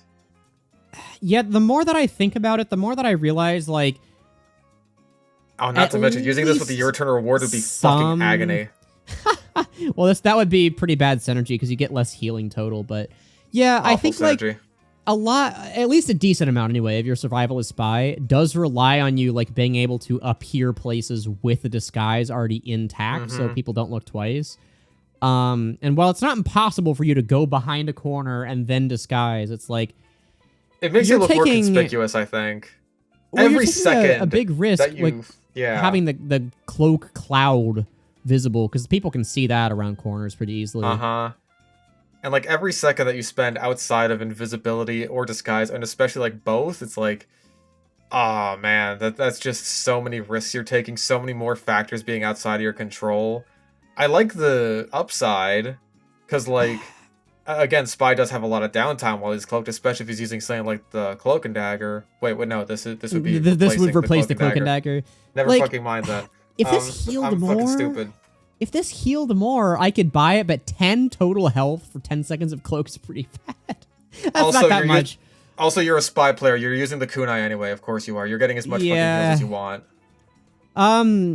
I think there would be like some uses for this, but maybe not many. Not that many. Yeah. Maybe for like a gun. No, you'd still use it. Not gun spy. The Dead Ringer is still better. I still think like usable but weak, just because. Sure. Like the downside's not so bad that you're just completely crippled, but. You're not helpless, but, like, Spy just became a lot harder than it already is. A lot harder and a lot more luck-based, which, like, yeah. Spy doesn't need that. Yeah, so, again, if it was, like, 3 health per second, like, then you might be talking your 4. Like, if Spy could regain a large chunk of HP just by going invisible, like, that's something. But 10 total health is, like, if only Spy could regain a massive chunk of HP by doing what he's normally supposed to do anyway. Yeah. Too bad there's nothing like that in the game that would make Fish very angry if I acknowledged that. Anyway, we're going to move on quickly to the Soldier Secondary, Battle Fever. Oh, boy. Also has a backpack. So you heal up to 5 health per second while in combat. You get extra jump height, but only 10%. Don't go too crazy with the jump height there. 75% damage vulnerability when out of combat for 20 seconds or more. Oh, so like when you spawn? Yeah. So if you walk out or spawn, especially like when a round starts, like when a payload round starts. Yeah. Oh my god. The first sniper quickscope deals all of your health.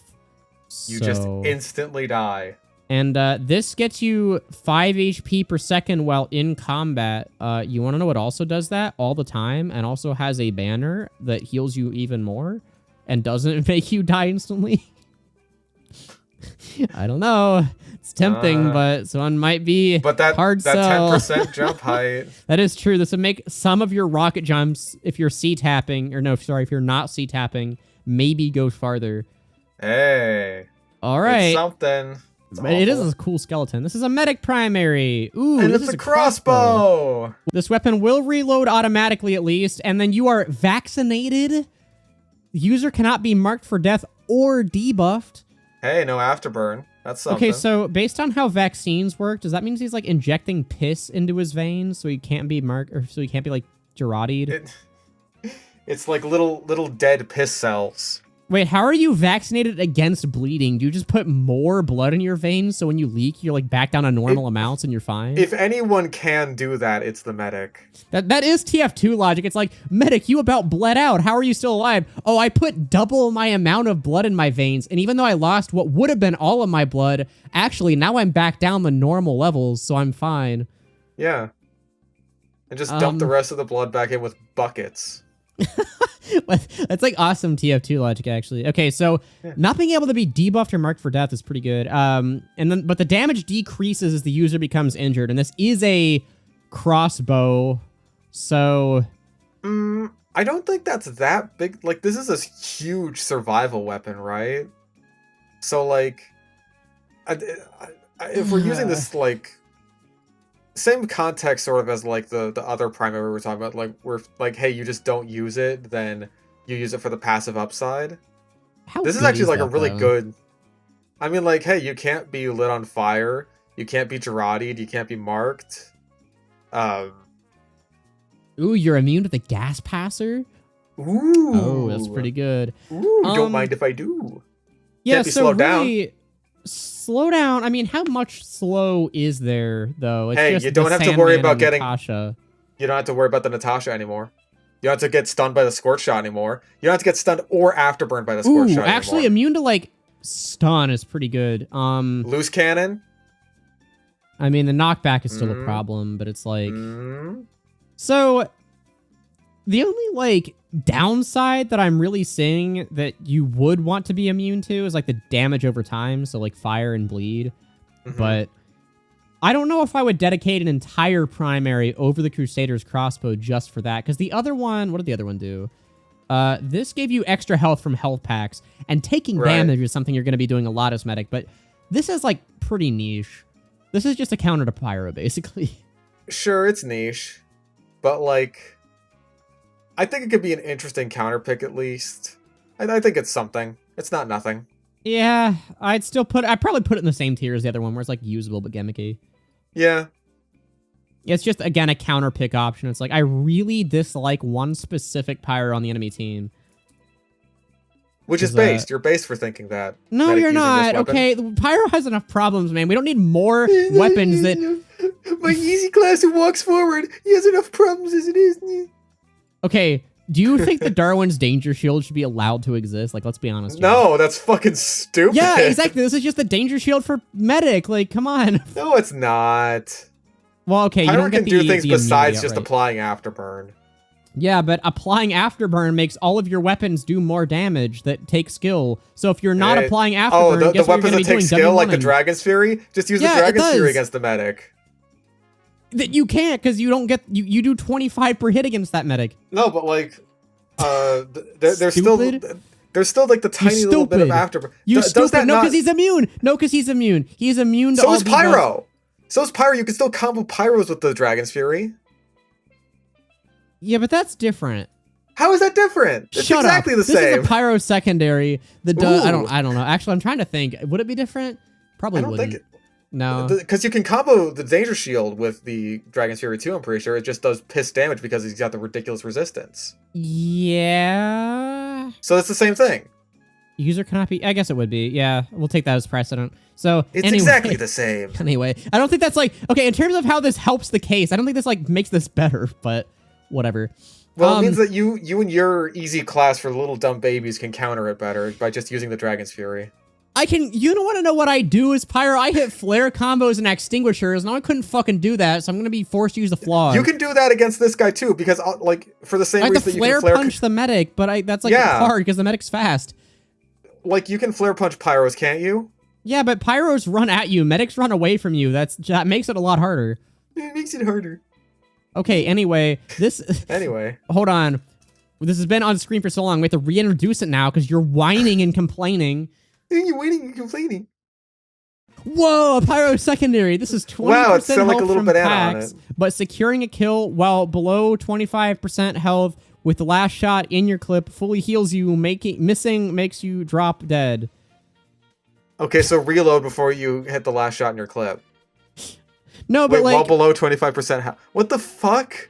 Well, okay, so to be fair, like, if you know you're about to kill someone, just don't miss and you get a full heal. Like, that's actually not a downside, to be fair. That's pretty good. I mean, you're already below 25% health anyway. Like, I feel like if you miss the last shot in your clip, you're probably dead anyway. Yeah, This is again, a nothing downside. Honestly, that's kind of an upside, though, because if you're just running at someone, WM1ing, and if the last shot happens to be the one that kills the enemy, like, you just get a full heal. And if you miss with a shotgun, only like, while you're below 25% health. Yeah, but like, let's say that you're like fighting someone on a one-on-one, and you get chunked for most of your health, like against a scout or something, and then your last shot kills him. Well, then you just undo all the damage you did. Like, that's pretty good. That's an upside. I mean, I feel like if you get chunked for a bunch of your health, if you miss, you're fucked anyway. So like, I feel like that would come up super situationally. Yeah, this doesn't matter. So this is just 20%. That's what I'm saying. It's like a nothing downside. So this is like the best in slot because it's just like... It's just a shotgun, but better. It's a better shotgun. It's not that much better to the point where I think it would be meta. But hey, you can pair it with the back scratcher and get even more health from health packs. You could do that. I mean... You could stack them. Sure, you know, why not? You could. You could do that, and they might actually be multiplicative too. Just slightly more. But... Now we're talking. Yeah, but think about this, Fish. Is it really on par with a shotgun? Because if you fire 5 times and then you get chunked and you miss all of your shotgun shells, you die. And you probably wouldn't have died if you missed that last shotgun shot normally, so... True. True. So true, bestie. So true, bestie. Okay, this is a Pyro melee. Wow, Pyro's eating good today. Jesus Christ. Pyro and Medic. Where are the other classes? Have we got an ace? No, we have. It's the cleaver thing. Yeah, so this is a +1 capture rate on user. Can see enemies' HP while active, but 80% more melee damage taken while active. So, nothing. So it's basically just the pain train, but for Pyro. Except there's not even a downside, because if you're trying to melee duel someone as Pyro, what are you doing? You're stupid. I mean, I guess it's like you're pulling it out so you can see the enemy's HP, but you'd probably just do that at a distance. Yeah, like... There's again, no deploy or holster penalty on this thing, so you could just like whip it out really fast, look at the enemy's health, and be like, all right, cool. I'll shoot a flare at you now. It's the same problem as the Fists of Steel, where it's like, oh, I see an enemy pulling out their melee at me. Okay, well, now I just press 1 and I don't take the damage anymore. And now they're running at the close range damage class with their melee weapon. So, yeah. Great. So there's not a downside. No. The downside is secretly an upside because it baits people into attacking you with their melee. Okay, so now I have to think, how good would this be compared to, like, the Power Jack? And honestly, on Pyro, like, this would be good. No, it'd be good. I agree with that. Seeing enemies' HP while active, like, the fact you have to have this out sucks, but if I am, like, flanking someone and I have, like, degrease or flare gun, I could know if they're at 100 or below. Because if they're not at 100 or below, like, that changes how I'm doing that interaction. Because now that changes, like... Even if I only see the HP before going into combat, it's like I know roughly how long to burn an enemy before trying to land the final flare. Not to mention, like, you are probably going to be running degreaser anyway, so it's just like, when you need to hold this thing out, you just, like, switch to the degreaser really fast in case they see you or, like, fire a rocket you or whatever. It's like, you're good to go. Yeah, and 1 extra capture rate on user, like, that's not going to come into play all the time, but it's literally free. Because again, if you're trying to melee duel people as Pyro, what are you doing? Not to mention, like, Pyro does have a good amount of mobility tools at his disposal. So if you want to back cap as Pyro, like you want to use the jetpack or the detonator, holy fuck. like, you can just do that. Fuck it, right? Yeah. I don't know if this would be OP. This wouldn't be like easily the best in slot because like there would still be plenty of reason to run other stuff. But this would be like on par with the Power Jack, easily. Yeah. Easily. I kind of actually want Pyro to have something like this. I've thought wasn't the pain train originally made for the Pyro, but then they like changed it? I don't think that's true, but let's tell people that because it's funny. Let's just like start that as a rumor. People. Yeah. Okay. So everyone in the comments, you're in on the joke now. The pain train was originally made as a Pyro weapon. Post that on Reddit. I swear to God, I heard that somewhere. No, but like seeing enemies' HP is like a melee option. Like I actually do think Pyro is another class that should have that because a lot of his combos rely on knowing how much damage you have to deal. And foregoing other utility for that, I think is fair. So yeah, I agree. Yeah, because like unlike the sniper where you can just get picked, like Pyro, you have to be in range anyway. Like honestly, I think Pyro is one of the best candidates to be able to see enemy health. But anyway. This ain't balance time. This is weapon number 30 time. And that is thing.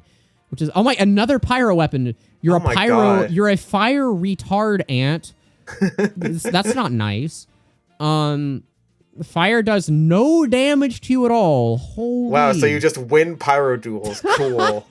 Or do you? 2 ammo gained per tick of damage or afterburn. So you never run out of ammo. Per tick of damage? Do you know how many times per second you're hitting with the flamethrower? I'll put it this way. Every tick of ammo expended is 1. So you're gaining ammo back at the rate you'd normally be consuming it. That's insane. And then you have 10% damage against overhealed enemies and enemies being healed, which is like not that big of a deal. But this one is a big deal. 40% flame range. That's pretty bad, but I don't know what that means. I think it just means that like your flames go 40% less far. Well, that's not how flames work. Does that mean they have a shorter lifespan? Because I think so. Or does that mean they have 40% less speed? Because that actually does matter. Because if they're still lingering for the full amount of time, but they have 40% less velocity, that's not the worst thing ever. But if they last 40% less time, like that actually is kind of a buff, I think, depending on how the fall off would be calculated. But obviously it sucks because the range... Like, okay, minus flame range, like, you can't just say that. Like, that's not how flames work. Well, I don't know how flames work. So well, it says range, so let's assume that it's speed. Sure. And they linger for the same amount of time. Like, that makes kind of more sense. I can live with that. So... I feel like this would still be pretty good. Honestly, like, I think the... You basically don't have to worry about upside- ammo management at all. And you win every pyro duel for free. Well, I don't know if being a fire retard would matter. Because that just, like, affects pyro matchups. But, like... Well, you can also just walk at Hualong Heater heavies while they're revved up and don't have to worry about the There's ring no of fire penalty. anymore. Finally, there's no penalty. Finally! The Hualong Heater, you are powerless against me, the pyro. I have trained my entire life for this moment. It would be the scene from Indiana Jones where the guy, like, has the sword and he's flipping it around and just gets shot. Like, that would be the interaction. Yeah, it'd be cool. So, yeah, I think the ammo gain per tick of damage is, like, the real winner here, because if you're burning someone, that's just, like, do you know how many free air blasts you're just constantly getting back from that? Like, that's a lot. That's the thing that I'm thinking of, is just, like, the biggest concern with air blast is ammo management, and it's just, like, that's just gone now. You don't have to worry about that ever. And that's per tick of any damage and afterburn. Like, does that say with the weapon? Dude, you could just spam the scorch shot and just get all your air blast back. Just get it all back. Oh my god. Well, I think it would apply... It says per tick of damage, which you can't do ticks of damage. It's more of an instance than a tick. So I'm guessing it's just to the weapon. But okay. I guess afterburn, like, I don't know. This might be the first not enough info one, because, like, how that worked and how flame range worked really might determine how bad this ends up being in practice. I can live with that. Because I'm trying to think, too, because the other thing about flames is that they inherit your speed. So they go farther depending on how fast you are, but I don't know what range would mean in that case.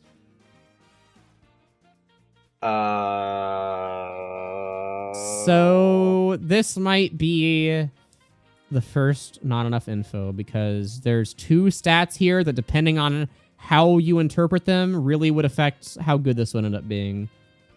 Yes. I agree, Great Blue. Thanks. You are fish correct. Stick on a stick. I appreciate your feedback. I don't know nearly enough about fucking Pyro Flames to know any of this shit. It's so complicated. Like, it is. Again, I don't know why they made it as complicated as it is. I main like sniper for a reason. Mechanics. You shoot people and they die. I mean, to be fair, like, you don't actually need to know this in combat. You really just get the feel for it, and then once you have the intuition of, like, where flames are gonna go, that's most of what matters. But even they better go in front of me. Yeah, Otherwise, it's like, I just feel ripped off. Flame range is something that sounds intuitive, like, oh, they go 40% less far, but it's like, okay, well, how they work is it's not like they just go a linear distance and then disappear. It's like they puff out really fast and then they linger for a little bit and go up. But, like, And then if you're SketchX shooting at a traffic cone, then they go like 5 miles away.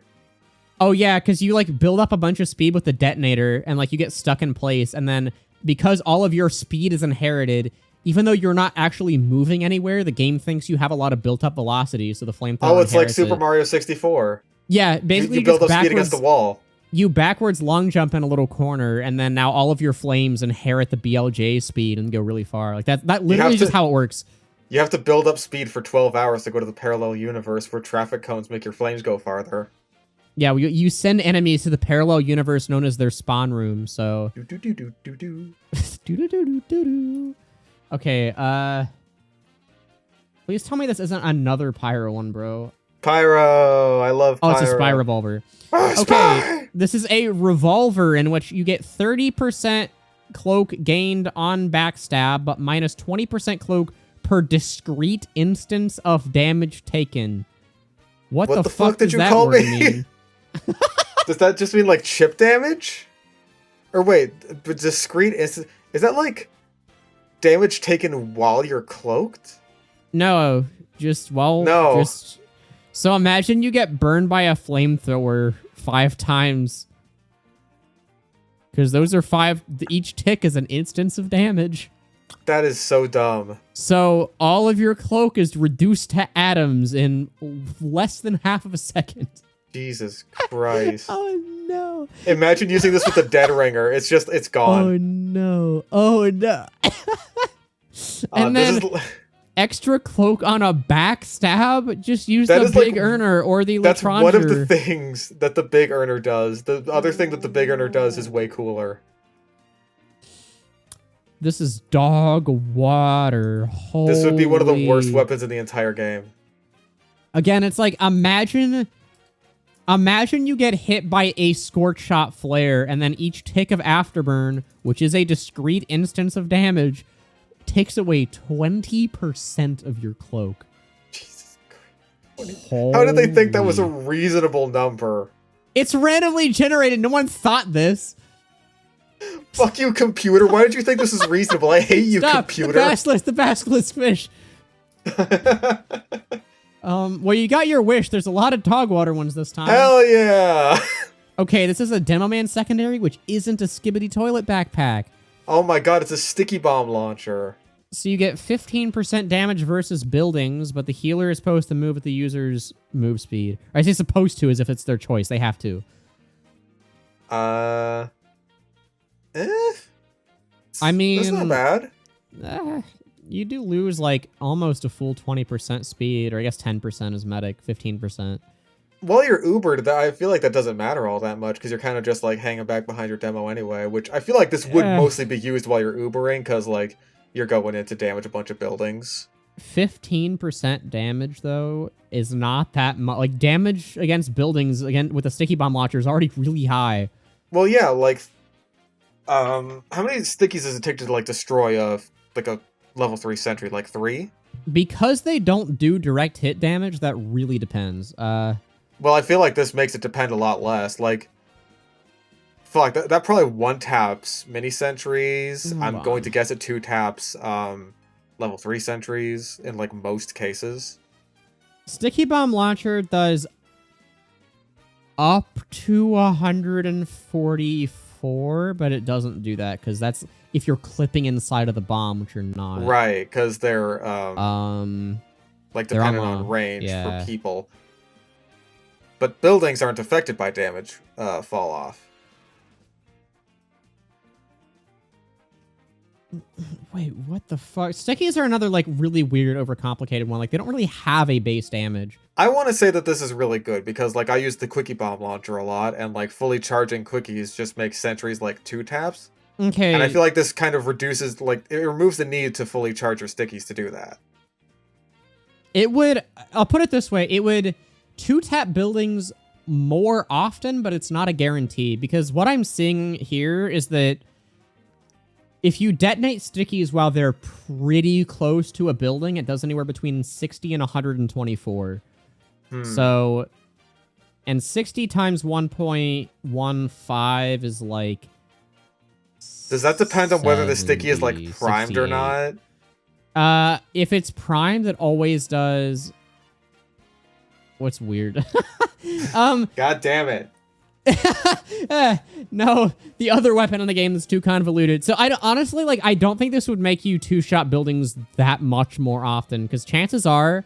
Well, I don't like, think that the downside matters all that much to begin with. Well, it, like, kind of would, because you have less capability to avoid damage as medic if you're healing. Well, again, a demo the man. medic can simply just disengage if he, like, needs to move faster or something. But like if the demo man's dying, it's like you're choosing your life over his at that point. And if you're using the stock sticky bomb launcher, which destroys buildings at if about only the there was same a way speed, for medic to heal people without putting his beam on them.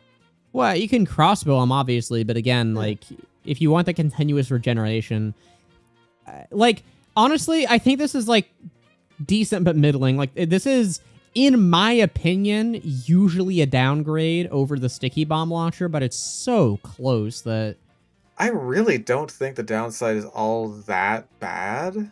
but I don't think the upside's all that good. And I think mean, the like, upside's more not that good than the downside is more not that bad. Really? Yeah. I don't know. I'll put it this way: Demo's not struggling to destroy buildings with a sticky bomb I know launcher. that. Like if this was a stat on a rocket launcher, then it's like that at least breaks a threshold. But I feel like this breaks thresholds. Like there's been plenty of times where I've shot like a sticky bomb at a mini sentry or something. It's just like, oh, gotta shoot another one. This would eliminate that. Like hell, if you just don't have a medic, this is a straight upgrade.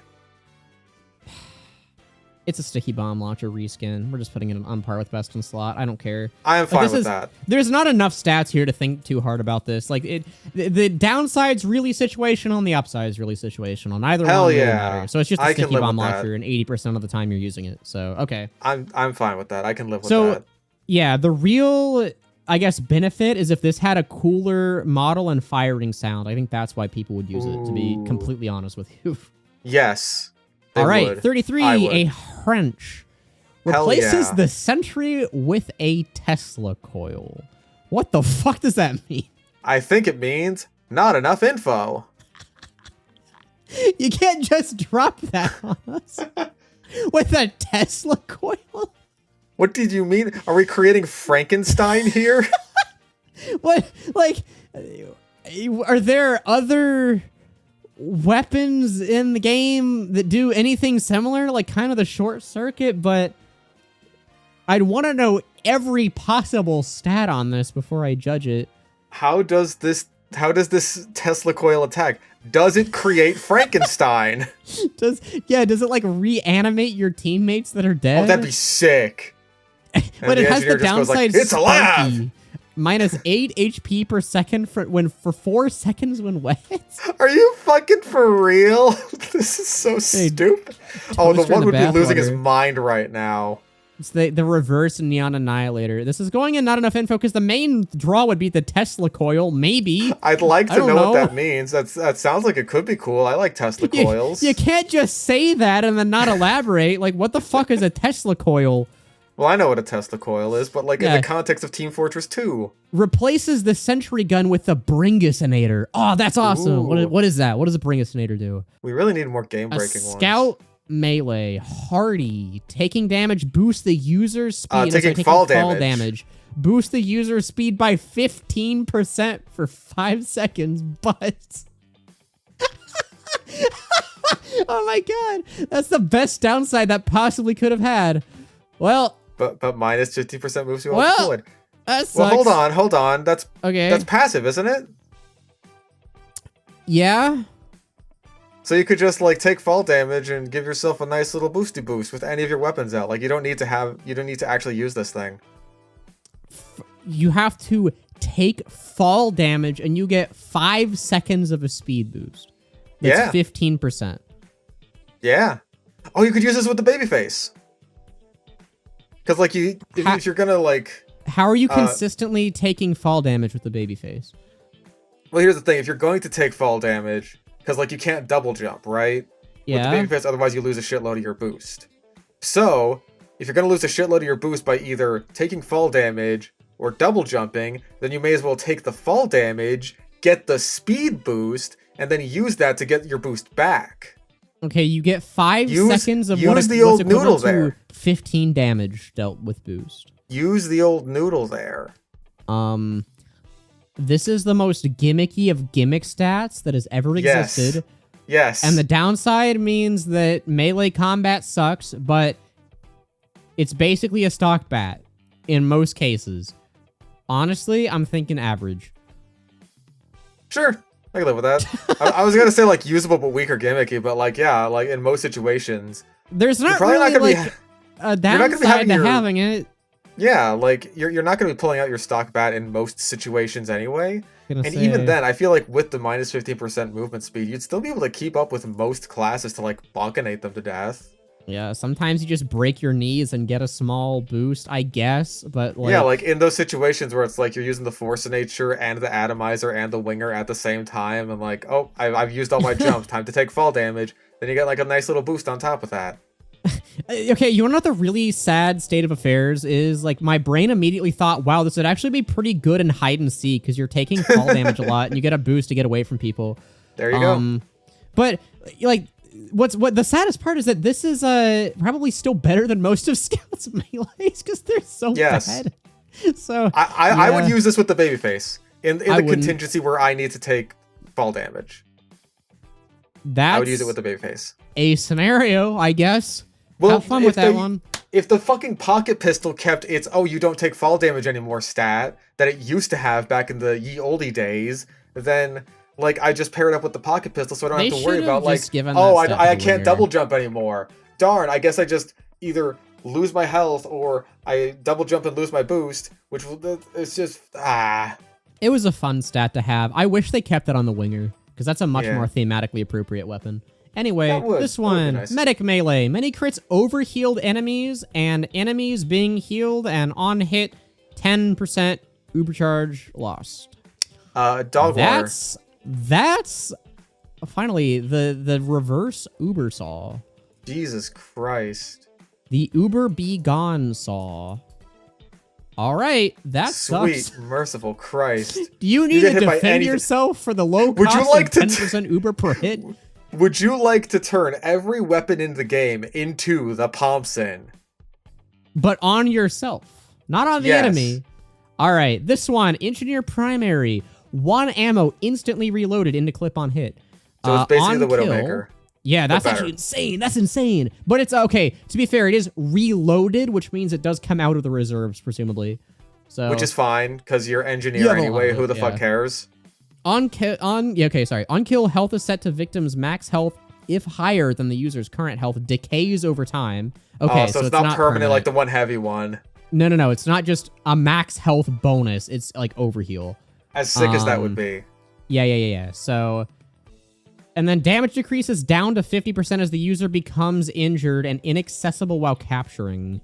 Let's say that's like down to 50% when you're under 50% health. So that's like... I would imagine it more of a ramp, but... Oh, I see. But like... Where does the ramp end? Is it like down to 50% when you're at like 1 health? 1 HP, yeah. Okay, so it's like the equalizer then, but like it's like the reverse equalizer. Even still, that doesn't matter. The fact that this is just a Widowmaker, but you don't lose metal, and if you kill someone, you get a shit ton of health. Like, okay, here's the deal. You have infinite shots, and if you kill someone and you're at low health, well then the enemy's health is probably going to be... Their max health is probably going to be whatever, or higher than whatever your current health is. So... You kill a heavy, that's 300 overheal. Nice job. And you get infinite shots to do it, as long as you don't miss 6 times in a row. So the upside really offsets the downside. That's fucking broken. As long as you kill anyone, then you won't really have to worry about your health ever going down, and you can shoot as many times as you want. Because like, as long as one pellet hits someone, then you instantly reload your shot. And even if you're at half health, that's only a 75% total damage, or I guess a 25% damage penalty is a better way to phrase that. Which is like something, but you get unlimited shots. So like you could just hold M1 at someone, and if you win, if the enemy eventually dies, you get all of your health back. Because Engineer probably isn't going to have more total or more current health than the enemy's max health ever. So it's always a heal. And again, you can use this as battle engie, so you can be like a 300 health engineer with a mini sentry. That's insane. This is the best shotgun that Engineer would have access to. I'm thinking like 100% be meta. Yes. And would it be game breaking though? Honestly, like the inaccessible while capturing removes a couple instances that I think this would be game breaking because... Well, you could just switch away from the weapon.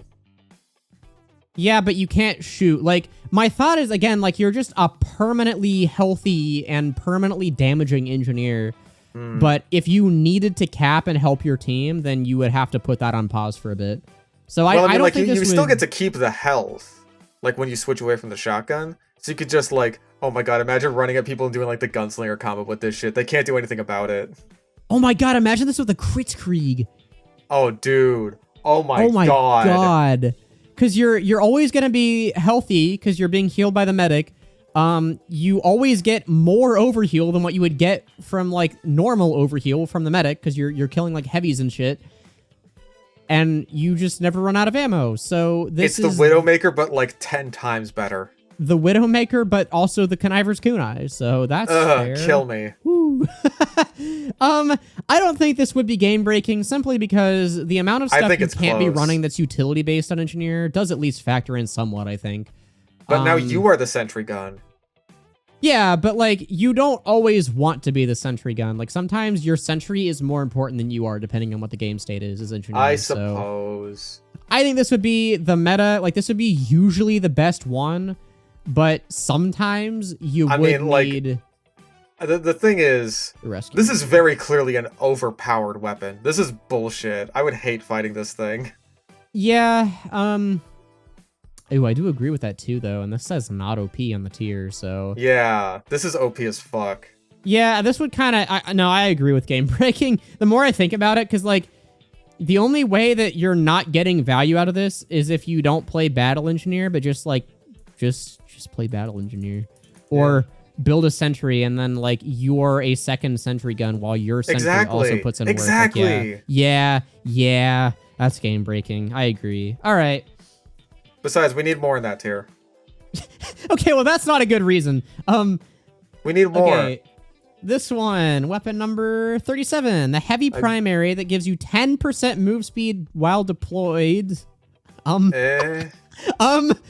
revved, instances of damage above 80 deal 9% more damage. What the fuck? Nana, no. Get down, shit. You'll take more damage. No, it's heavy. I've always feared taking not a number percent more damage. Okay, well, like, what the fuck? Instances of damage above 80 deal more damage? So if you take more than 80 damage in one hit, but to be fair, it takes not a number more damage. So it doesn't take any more damage at all. I think this is the most objective case we could possibly have for not enough info. I've never seen the generator break before. Like, I've seen it produce things that are incomprehensible, but never outright function improperly. That's interesting. Oh my goodness. Okay. Well, damn, hit us with a nan. All right, well... All right, that's about as clear-cut of a case for not enough info as you can get. There you go. Oh, shit, dude. This one's huge. Oh, my God. This is a Reddit one. Exchanges teleporters for jump pads. Spare her metal. If all buildings are up, cause bleed on hit. So it's the Southern Hospitality, but worse. Okay. Because the Southern Hospitality doesn't need all your buildings to be up to cause bleed on hit. Alt fire to remotely remove a sapper in line of sight at the cost of dropping to 1 HP. What the fuck? Ooh. Is that even worth it half the time? I feel like if you have no other choice, maybe, but... If you're very safe... remove it. Then maybe. But, Battle Fever, heal up to 2 HP per second while in combat. So at least you'd start healing immediately if you did that. Mm-hmm. And then on kill, guilt consumes the user, but only for a moment, marks for death. But that's only for the melee, to be fair, so normally it doesn't matter. And then cannot deal crits with this weapon. Okay, so jump pads, I feel like, are the main thing to really jump consider pads here. And the sap removal. Those are the stats. Yes. The other ones don't matter. Okay, I've never played on a mod or anything like that with jump pads. Are they any good? I mean, I think the most objective case we could take from this is or the most objective precedent is TF2 Classic's jump pads. Yeah, I've never played TF2 Classic. They're okay. Okay. When I think of it, okay, I can at least conceptualize what a jump pad does. Like a Tesla coil, I don't know, but... Yeah, there's at least precedent for something like a jump pad existing within Team Fortress something. This springs you up and forward when you go over it, and you get 2 of them because the concept of an entrance and exit don't matter. Exactly. They're okay. I mean, they're usually pretty gimmicky, but they can help you traverse certain parts of the map. So it's more of like a shorter range teleporter in every instance that I've ever seen them in like a TF2 spinoff game or mod or whatever.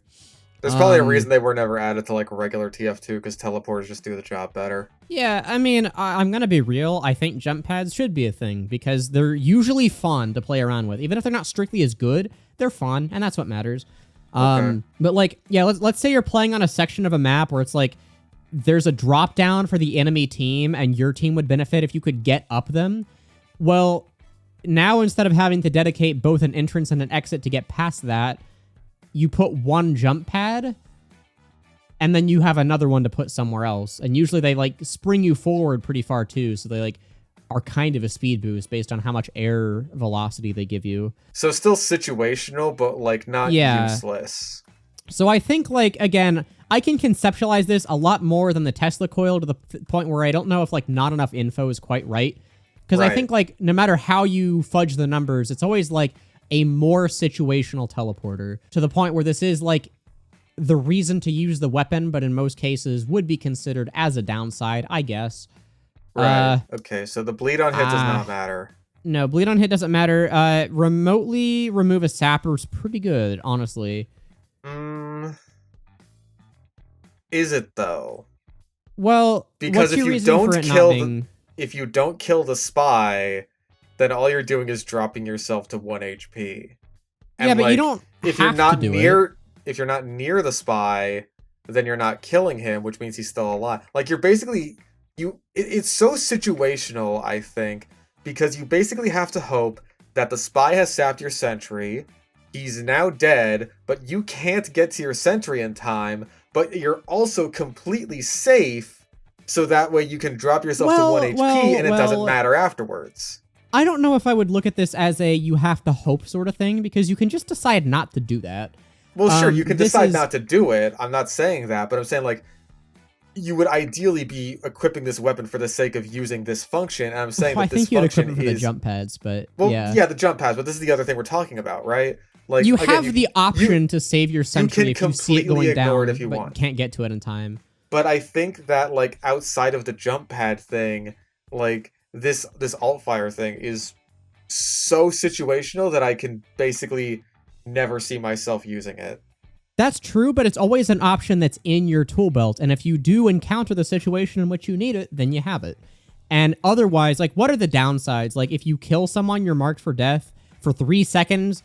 You're very rarely getting kills with your engineer melee to begin with. Same thing with, like, not dealing crits. It's like, okay, it's fine. I don't really care. The main downside really is just not having a teleporter, but I think like that could help if you needed the jump pad. So I'd probably put it like weak but gimmicky or weak and gimmicky. I'm thinking decent because I suppose so. It is mostly just like a regular wrench in most situations. You just have teleporters instead of jump pads instead of teleporters. Yeah. It's really just, again, for this wall of fucking stats, it really doesn't change much about how you play engineer.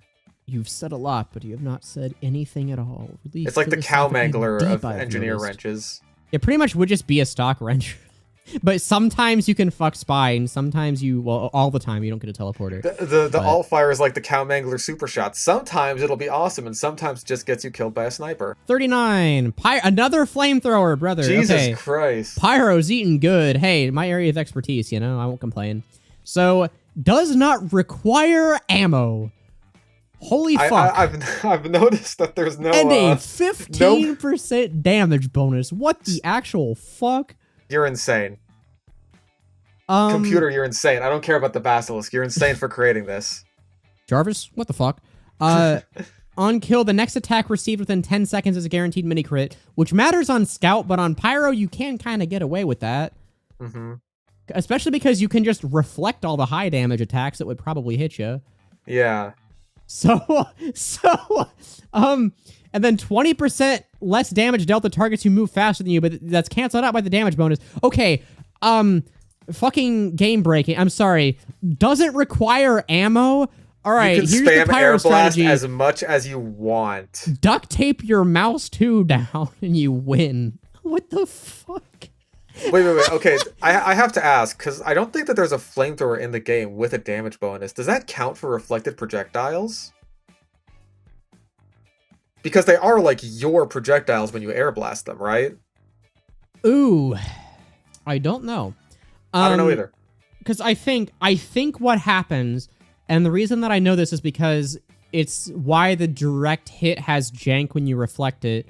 Right, because like it has like a full explosion radius. Yeah, because what happens is like when the soldier fires the weapon, the game checks to see like what stats the rocket launcher that fired the weapon has, and it sees the damage or the explosion radius penalty and applies that when it hits. But then when you reflect it as a pyro, now it's your projectile, technically. So the game checks to see if you have an explosion radius penalty, and you don't. So it does full explosion. So it would probably check if you have a damage bonus, too. Yeah, so I think that would work with damage. I don't know why that wouldn't. Oh my god. Oh my god, what the fuck, man? Yeah, so I guess that would. So that's really good. So would this be game breaking or just the meta? It might just be meta, because I think the fact that like on kill you take mini crits for 10 seconds is like, it does prevent you from doing a lot of stuff. But like, well, it's just the next attack received. And oh, that's true. The reason Just that this was a problem for like Scout, we determined in the last one, is because if he eats a rocket or pill, he's gone instantly. But now you're Pyro. You don't have to eat the rocket or pill because you always have ammo on this thing. So right. What's probably going to be the next attack that hits you is like a shotgun or minigun chip shot, and then the mini crit's gone. So right. That's not and really if you have like a problem. medic on you, which you probably will, because like, hey, you're a Pyro with a free 15% damage bonus on everything you do, then yeah, so that's pretty good. Dude, it's just the flog, but better when you have like when you have a crits on you. Okay, well, the flog is good because it can crits itself. I don't know if that's quite a fair comparison. But still.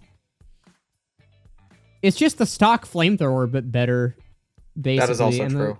Honestly, like, it's definitely at least the meta, but I don't know if this would break TF2. It would make Pyro more spammy, but it wouldn't let Pyro get away with the same stuff as you could in, like, the top two weapons that we've already put there. So I think, I know Zenith will complain about this, because, like, oh, Air Blast is broken as fuck.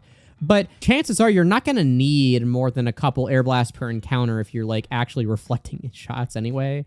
This just lets you be a little gremlin when you're not on a payload cart. So I think it's just and also just let you do more damage when you do reflect stuff. Yeah, and 50% is a fair amount, but like it's not so much to where I think Pyro is just completely broken. Well, I mean, like plus 15% plus every projectile you reflect is a mini crit. That doesn't change thresholds, I don't think, to be fair. Probably not. It helps, but I don't think it would make it game breaking. I think it's just like, too low of a number. That's like 115 on a pill plus 35%, right? Computer, what is 115 times 1.35? It's 155, so Demo's still alive. I mean, it does one-shot a medic, but like... If you reflect the Demo's pill at his medic, he's now dead. Okay, let's be real, though. That is funny. Let's be real, though. If you reflect a pill and it hits the medic anyway, he's at, like, 10 HP, and he probably dies regardless. But he's not dead immediately. Computer, what is 1.35? Wait, that's 135, damn, okay. Computer, ignore my statements. It's 5 in the morning. All right, anyway, so I think it's just meta. Like, that's such a niche situation where it's like, I reflect a pill into a full health medic and then couldn't have finished him off anyway. Well, I mean, you could also do that with a rocket now. Yeah, well, no, because the rockets only do 90. Does it not count for your damage ramp up? It does, but you have to be, like, really close to the medic. Well, you could be really close to him. Well, I mean, technically. If a soldier is shooting at me at that close, I'm going to be reflecting it at the soldier because that guarantees it's a much higher chance that the rocket actually gets reflected because sideways air blasting is weird. Anyway. My Anyways. argument is meta but not OP. Any objections? Speak your piece. I think this probably would be OP, but like, I don't know if it's on the same level of game breaking as the other ones. Okay. Well, yeah, I mean, it's poorly designed, but I don't think Pyro having infinite ammo would break the game, to be honest. Like, Air Blast is good, but like, the ability to spam it is not what makes it good. I mean, you could spam it on a dispenser if you really fucking wanted to. You could do that with the back burner if you wanted to. But anyway, all right. So I think this is the last like normal size one, and then I generated 5 walls of text. So I generated 45. I lied. So Sniper Secondary, all receive debuffs, flip into buffs. So okay, we know what this means now. By the way. Oh fuck yeah! This actually might have either been a comment or something, but I saw somewhere a really convincing spreadsheet for what each thing would do. So all right, hit me with it. Fire and bleed become health regeneration at the same rate you would be normally taking damage. So you heal 8 health per second. Okay. Slow down is a speed up. Nice. Girardi is battalion's backup. Okay. Same for Mark for Death, I assume. Yeah, because normally you take extra damage, but that makes you take 35% less damage and immunity to crits. So it's just battalion's backup. Wait a second. Okay, so all received debuffs turn into buffs, right? Yeah. Look at the downside. Oh god. Oh god. Okay, well hold on. So marked for okay, sorry, gas is the other one, but like who cares? So holy fuck, wait, 70% healing from all sources, and then if someone hits you with a melee, you get bats resistance, but for 2 seconds. That doesn't matter though. Like that's nothing. Well, imagine like a spy accidentally butter knifes you. Well, he can still backstab you. Like, it's 2 seconds. That doesn't matter. Still. You have fucking ambassador headshot immunity for that 2 seconds. Well, okay, like, the way we have to look at this is, like, even if that is a buff, we could just read this as blue text, basically, right? If you get hit by a melee, you temporarily get 2 seconds of 35% damage resistance. I just think it's hilarious that the upside completely, like, turns the downside into an active buff. Which, like, it's a sniper backpack, and normally these don't come with downsides anyway, unless they're just to mitigate a really specific annoying strategy, like what the Razorback does. That is true. Debuffs and the buffs, like, this is just a better Darwin's Danger Shield, because you're healing when you get hit by a flare, which I'd rather have than being fireproof, because, like, the amount of times a pyro gets up into my face and then I somehow win anyway, honestly, it's not that much. I mean, like, you are still on fire. So if you, like, hit a sniper with a flare and then hit him with the follow-up, like, you'll still be punching 90 damage into the guy. I'm assuming that's how it works. That is true. Well, it flips into a buff. But yeah, we'll just assume that, like, you heal when the fire's on you. So yeah, you would take follow-up. But, like, if you just retreat, you're not down to half your health. You're at full health after that encounter. And 70% healing from all sources? Well, that's a source. Yeah. So, oh my god, you're right. You're healing 7 health per second, I think is what that would round to if you get hit by a flare. Holy shit! Or no, sorry, 7 health per tick, 14 health per second. Oh my god. That's pretty good. How much would a small health pack kill you? So, it would be, we'll say, 40 health instead of 25. Gracious. So... yeah, it's pretty good. Yeah, this would be pretty good. I don't know if it'd be like... I mean, that is a lot of healing, though. Like, yeah, basically being immune to afterburn flinching, too. And bleed flinching, for that matter. Like, dude, that's a lot. Yeah, it's like half of a Cozy Camper plus half of a Darwin's Danger Shield. Yeah, like, you take the best aspects of both of those weapons and just kind of mush them together. Except you're not completely immune to fire. Only when an enemy hits you, though. Like, you do kind of have to wait for something to happen. Yeah. And as we know... but I feel like that's kind of the purpose of sniper backpacks in general, is to be preventative. Yeah, I mean, it's just like, it does the same function in practice as like what the Danger Shield does, just kind of better.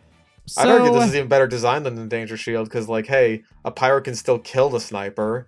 It's just that, like, he can't just hit the ground next to the sniper and spam scorch shot flares at him anymore. Yeah. So, honestly, like, I think it's just on par with the best in slot, because, like... Well, is it even? Because I don't know if this would even be as good as Girardi half the time. That's kind of what I was thinking, is like... I'm looking at this in the context of like the other backpacks, and I think it would be like as good as the other backpacks, or like at least better than them. Yeah. But I don't think it's better than Girardi. And honestly, like, there are still times where I might opt to run the Cozy Camper, because if there's not a Pyro on the enemy team, the amount of times I'm getting debuffed in such a way where it benefits me and heals me is pretty low. I'd rather just have the consistent health regen. So it might just be middling, honestly. Yeah, I'll put it in average. Yeah, and like, the last stat doesn't matter. It like, really when doesn't. You get hit, when are you getting hit by a melee when you're sniper? Like, that's not... Pretty much just when a spy butter knifes you. Yeah, so... Or like when you're... It doesn't matter. No, even when you get into like a melee fight as sniper, the other guy usually has a gun because he's trying to kill you. Can be good though, but like... It can be good. Like, it's not bad by any means, but like... it's not the best in slot. There would be reasons to use other things plenty of the time. So, okay. All right. Yeah. So now we have gotten into 5 weapons, which are going to get progressively longer. I actually intentionally just spammed retry until I found one that was longer than the last one, because it's funny. Nice. All right. First of all, a Pyro Secondary, which is fire at a... This is a shotgun. Fire at a surface at point blank to knock yourself back. So it's a force of nature. But Well, only it's a when flare it gets jump, the so you have to surface. hit a surface. So it's a flare jump. It's a 10% damage bonus. You have 45% extra health from packs on wear, but the downside is 70% of the bullets in a shot deal no damage. What the fuck? But instead, apply large knockback. So it is a force of nature, except it does no damage, which is like... 70% of bullets in a shot, so it does 30% damage. Sorry, 33% damage. So you have a damage bonus. That means it does That's like... bad. It does 33 damage. Or 30 damage, actually, exactly. 30 damage. 30 fucking damage. That is pathetic. And you deal knockback, which guess what? Is not what you want to do on a Pyro. Not with a shotgun. Like, it could be funny because it applies, and I quote, large knockback, so it's just like a super air blast, but... I'm gonna guess it, like, launches even further than the force of nature, which, like, could be funny in certain situations, but... I mean, like, it's a gimmick. I don't even have to read the rest of the stat. It's usable but weak. It's just it's a funny weapon. It's not great. Yeah. It's a gimmick. And also, what's really funny is, if you use this with the degreaser... There actually is a chance that you could, like, buffer a weapon switch and the degreaser comes out so fast that you could multiply it by the velocity of an air blast if you run at someone. Oh my god. You could actually send that to the moon. I don't know if that would work. I don't know if it is actually that fast, but that's really funny to think about. Give Pyro a force of nature and test it out. Well, hold on. This is mobility for Pyro. Oh, I guess that's true. I guess that's true. Even then, I feel like I'd still rather use the detonator. Mm-hmm. Or the jetpack. But this is like, okay, so compared to the detonator, it has a 45% less clip size, so basically 50. So you get 3 shots. Mm-hmm. All 3 of them give you a jump that does not take away health. This would be really quick mobility. I don't know, because like the detonator is still useful for other things besides just mobility is the thing. Like it's a good spam tool. Like I use it to light people on fire when I want to get like detonator hits, or like not detonator hits, like extinguisher hits or Dragon's Fury hits and shit like that. For sure. But again, you're losing like 40 health for one jump that presumably would go the same distance as this one would, that you could do 3 times in a row for no health penalty. And you get extra health from packs. So honestly, this might be decent, but middling. Maybe, well... This is mobility on Pyro, and like, you have a shotgun that sets up for extinguisher combos if you knock people into a wall, so... I guess if you really want to go, like, backburner Pyro, like, super flank heavy backburner Pyro... Like, just chugging up health packs. Like, you could combo this with the back scratcher if you wanted to. Honestly, like, this wouldn't be the best, but I would use this. This would actually be fun, depending on, like, how it worked. Like, the fact that you could zip around the map by, like, chaining 3 quick hops together And you could send people like into space and like just burn them if you wanted to use a flamethrower without an air blast. Like, this would be Alright, fun. I'm convinced. Actually, this would be fun. I'll put this in decent. You've convinced me. Mobility is just so good on Pyro because he doesn't have any. He's got a jetpack. Okay, well, he doesn't have any good ones. Both of his options are mediocre. Wow. You Okay, hurt do you my want... detonator-loving soul. Do you want... You take 40 health per jump fish. Like, let's not pretend It's the detonator's better than fun. mediocre. Oh, it's fun, but fun. it's mediocre, objectively. It's, like, middling in his secondary slot. Wow. Anyway. All right. 42. Next up, boss number 2. Engineer melee. On melee hit, ignite target for 3 seconds. Sentry Does not repairs matter. for 15% after it secures a kill. Okay. Wow, that matters. That's actually not that much. Never mind. That's not that much. 20% move speed while deployed. Okay, that fucking matters. Yeah. Alt fire halves users' health for a guaranteed mini crit. On a melee, that's worthless. Well, it doesn't say on the melee. It just says for a guaranteed mini crit, so it could apply to your shotgun. That's still not worth it. It's still not very good, but you could get a mini crit rescue ranger bolt or Thompson hit for 54. Ooh. Well, if you use this with like the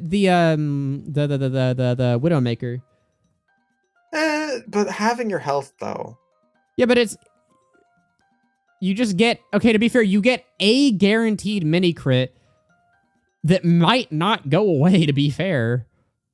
Oh, that's true. So, like, if you're just, like, hanging out by your dispenser, then you have your health, and you just hold on to your mini-crit for as long as you want to. Hold on. What's the Diamondback say? What does this say that it gives you? This gives you a guaranteed critical hit. What does the Frontier Justice say it does? Well, I think that's, like, revenge crits. Yeah, okay. That actually specifies... gain crits. Okay, what else like stores crits? Does anything do that? I think it's just those two, right? I think so, yeah. Okay, what is like the... Oh, the Man Melter. Yeah, the Man Melter. There we go. Man Melter. To gain a guaranteed crit. So the way that the wording is like set with precedent is that like this just goes into your reserves. So like you have up to 30 crits that you could use, and every 30 seconds you're able to have your health to get a new one. Okay. So like, if you could just hang out on your dispenser and just I was gonna say, this. like, imagine you're just like setting up buildings like during setup and stuff. You're just like having your health every 30 seconds. Well, you do that twice then. Yeah, I mean, like setup's only like 60 seconds. Well, yeah, but like if you're like just sitting back and building, you could probably get up to 3 mini crits in a row. So it's like, okay, probably still not that much. But it's also at no cost to the user. It can do something, I guess. It lets you start the fight with a guaranteed mini crit, which, you know, could help. Yeah. Anyway, on hit, also damage all enemies linked by medi beams, buffs, dispensers, etc. So it is a super third degree. So it's a third degree that also lights people on fire when you hit them with it. Oh, that's true. Well, yeah, I don't know when you're running at people with your melee as engineer, but not frequently. Pretty much okay, just when it's a spy. It's still really funny though, because imagine like a soldier pops a banner and you hit someone and everyone catches on fire. And you instantly die because like you're fighting an entire team, but everyone's on fire and you have a capture rate on user. That would be pretty funny. Attachment issues. A sentry kill against a target who you haven't seen yet will have its health. What? What do you mean you haven't seen yet? What? Yeah. What? What do you mean yet? Hold up. What does this mean? You haven't seen them? So what? Someone literally just connects, and then they run in front of your sentry and die like an idiot, and now your sentry's at half health. Wait, so like a spy that's been cloaked all game that's never come into your line of sight decloaks in front of your sentry and halves its health? Wait, what that the is fuck? Stupid. That is and you have a minus 120 metal on hit against an enemy. What the fuck? What? Oh god, this is really... Well, is it bad? Like, Okay, well the move. Okay. Okay, hold up. So most of this is like move speed stuff or like on hit stuff. It's like yeah, Okay, like let's you assume that light people you're on fire. not hitting. Okay, let's just like mentally block out all of the stats that require you to hit an enemy with your melee, which you're never doing as engineer. Right. Um, I feel like the so- capture rate also doesn't matter because it's not the gunslinger. It doesn't matter on this version of engineer that you'd be playing. Okay, so you get one guaranteed shotgun mini crit every 30 seconds, which Assuming you're is safe and can like actually do something, that. but doesn't really matter. Not really. That's not no. enough to really move the scales there. The move speed bonus while deployed's pretty good, but that's while engineer you probably have wants your it melee least, out. Yeah. Sentry repairs for 15% after it secures a kill, though, is like... That's assuming nice. you've seen them, I guess, whatever the fuck that means. You've seen them? I'm sorry, like, what? Like, I feel like in order for this to work in the game, you'd have to, like, interact with them in some way. Like, you shoot them or they shoot you. You haven't like, seen seen yet, so them they've is, never like- entered your field of view? Like, how would the game even keep What? track of something like, oh, you've seen them? That's ridiculous. What? Is this like a not enough info one? Because I feel like It might Sentry's be. occasionally losing half health. Like, under what circumstances that happens would affect where I'd place this. Yeah, like, I feel like just in general, the fact that my sentry gun might randomly lose half its health for killing a guy, and I can do literally nothing about that, is so fucking stupid that it would make me never want to use this weapon, no matter how many upsides it has.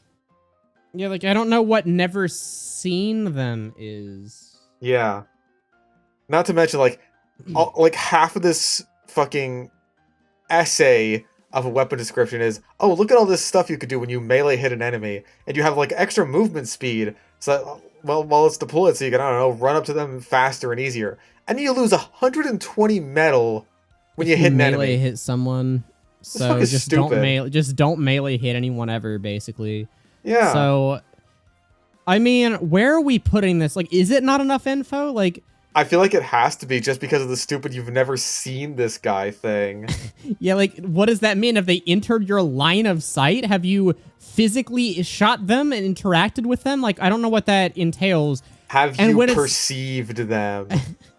Did you open the scoreboard and read their name? How does the game track that? Does it have a webcam that sees your eye movements? No, but like, that does, because again, losing half of your health on engineer, or half your sentry health, like, that's a lot. That does matters a really lot. affect where I'd put it, so. I think it was like Puts your this. sentry Okay, into a lot of kill thresholds. Anyway, not enough info. All right. Boss number 3. This is like the Pokemon gym leaders. Like, this is the third one. Ooh, Medic Primary. Oh This is my a God. crossbow that gives you 10% Uber on hit. That's insane.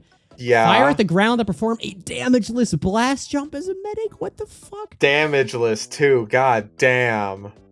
So So you can use that to escape from any situation you want. Yeah. Or just get into combat or fly around the map. Oh, that's pretty good.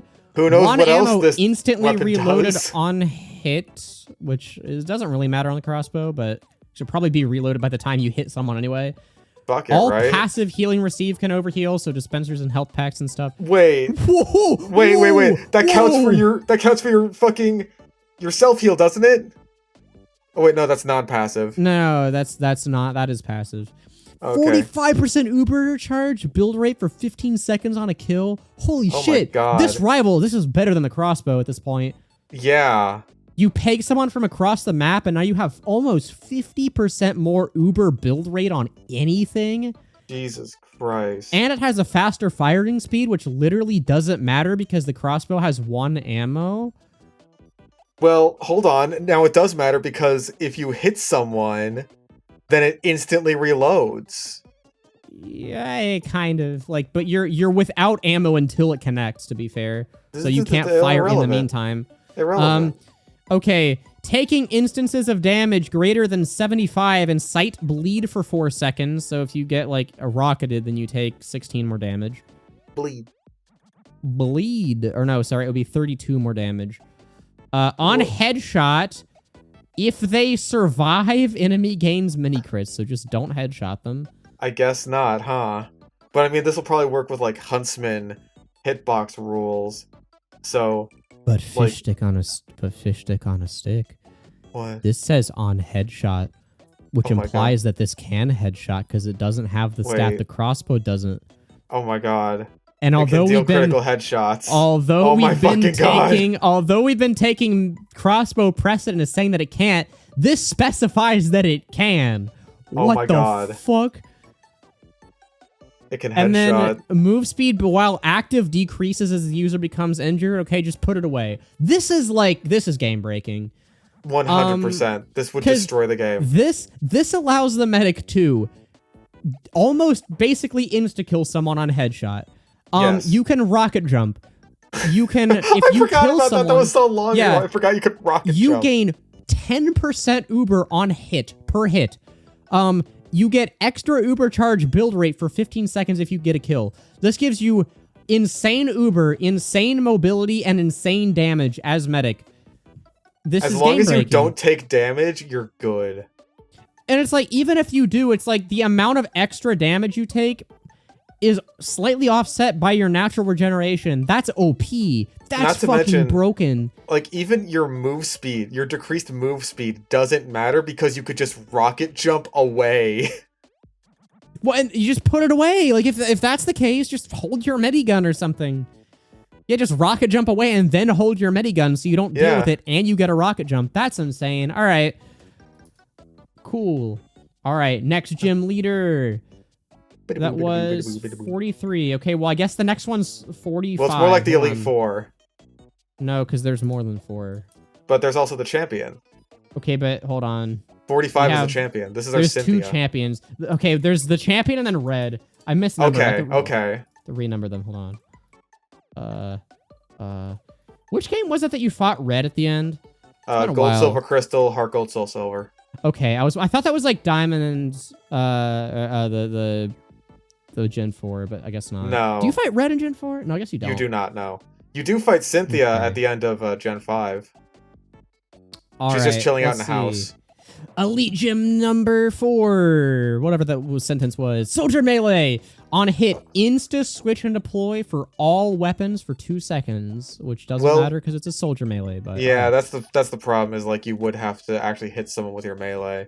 Might be good if you're like a 10% roamer damage. situation, but like you'd have to be a roamer like a Ooh. primary and damaging secondary, which is pretty much just your shotgun. Okay, So, so you have a bleh. 10% damage bonus. Great. Well, hey, thanks. your random crits will Oh, cross well, never soldier mind. thresholds. Damage received is split equally, so this is just OP by default. Oh, okay. Damage versus buildings on your soldier melee. Sign me up. All right, and then battle fever. Hot dog.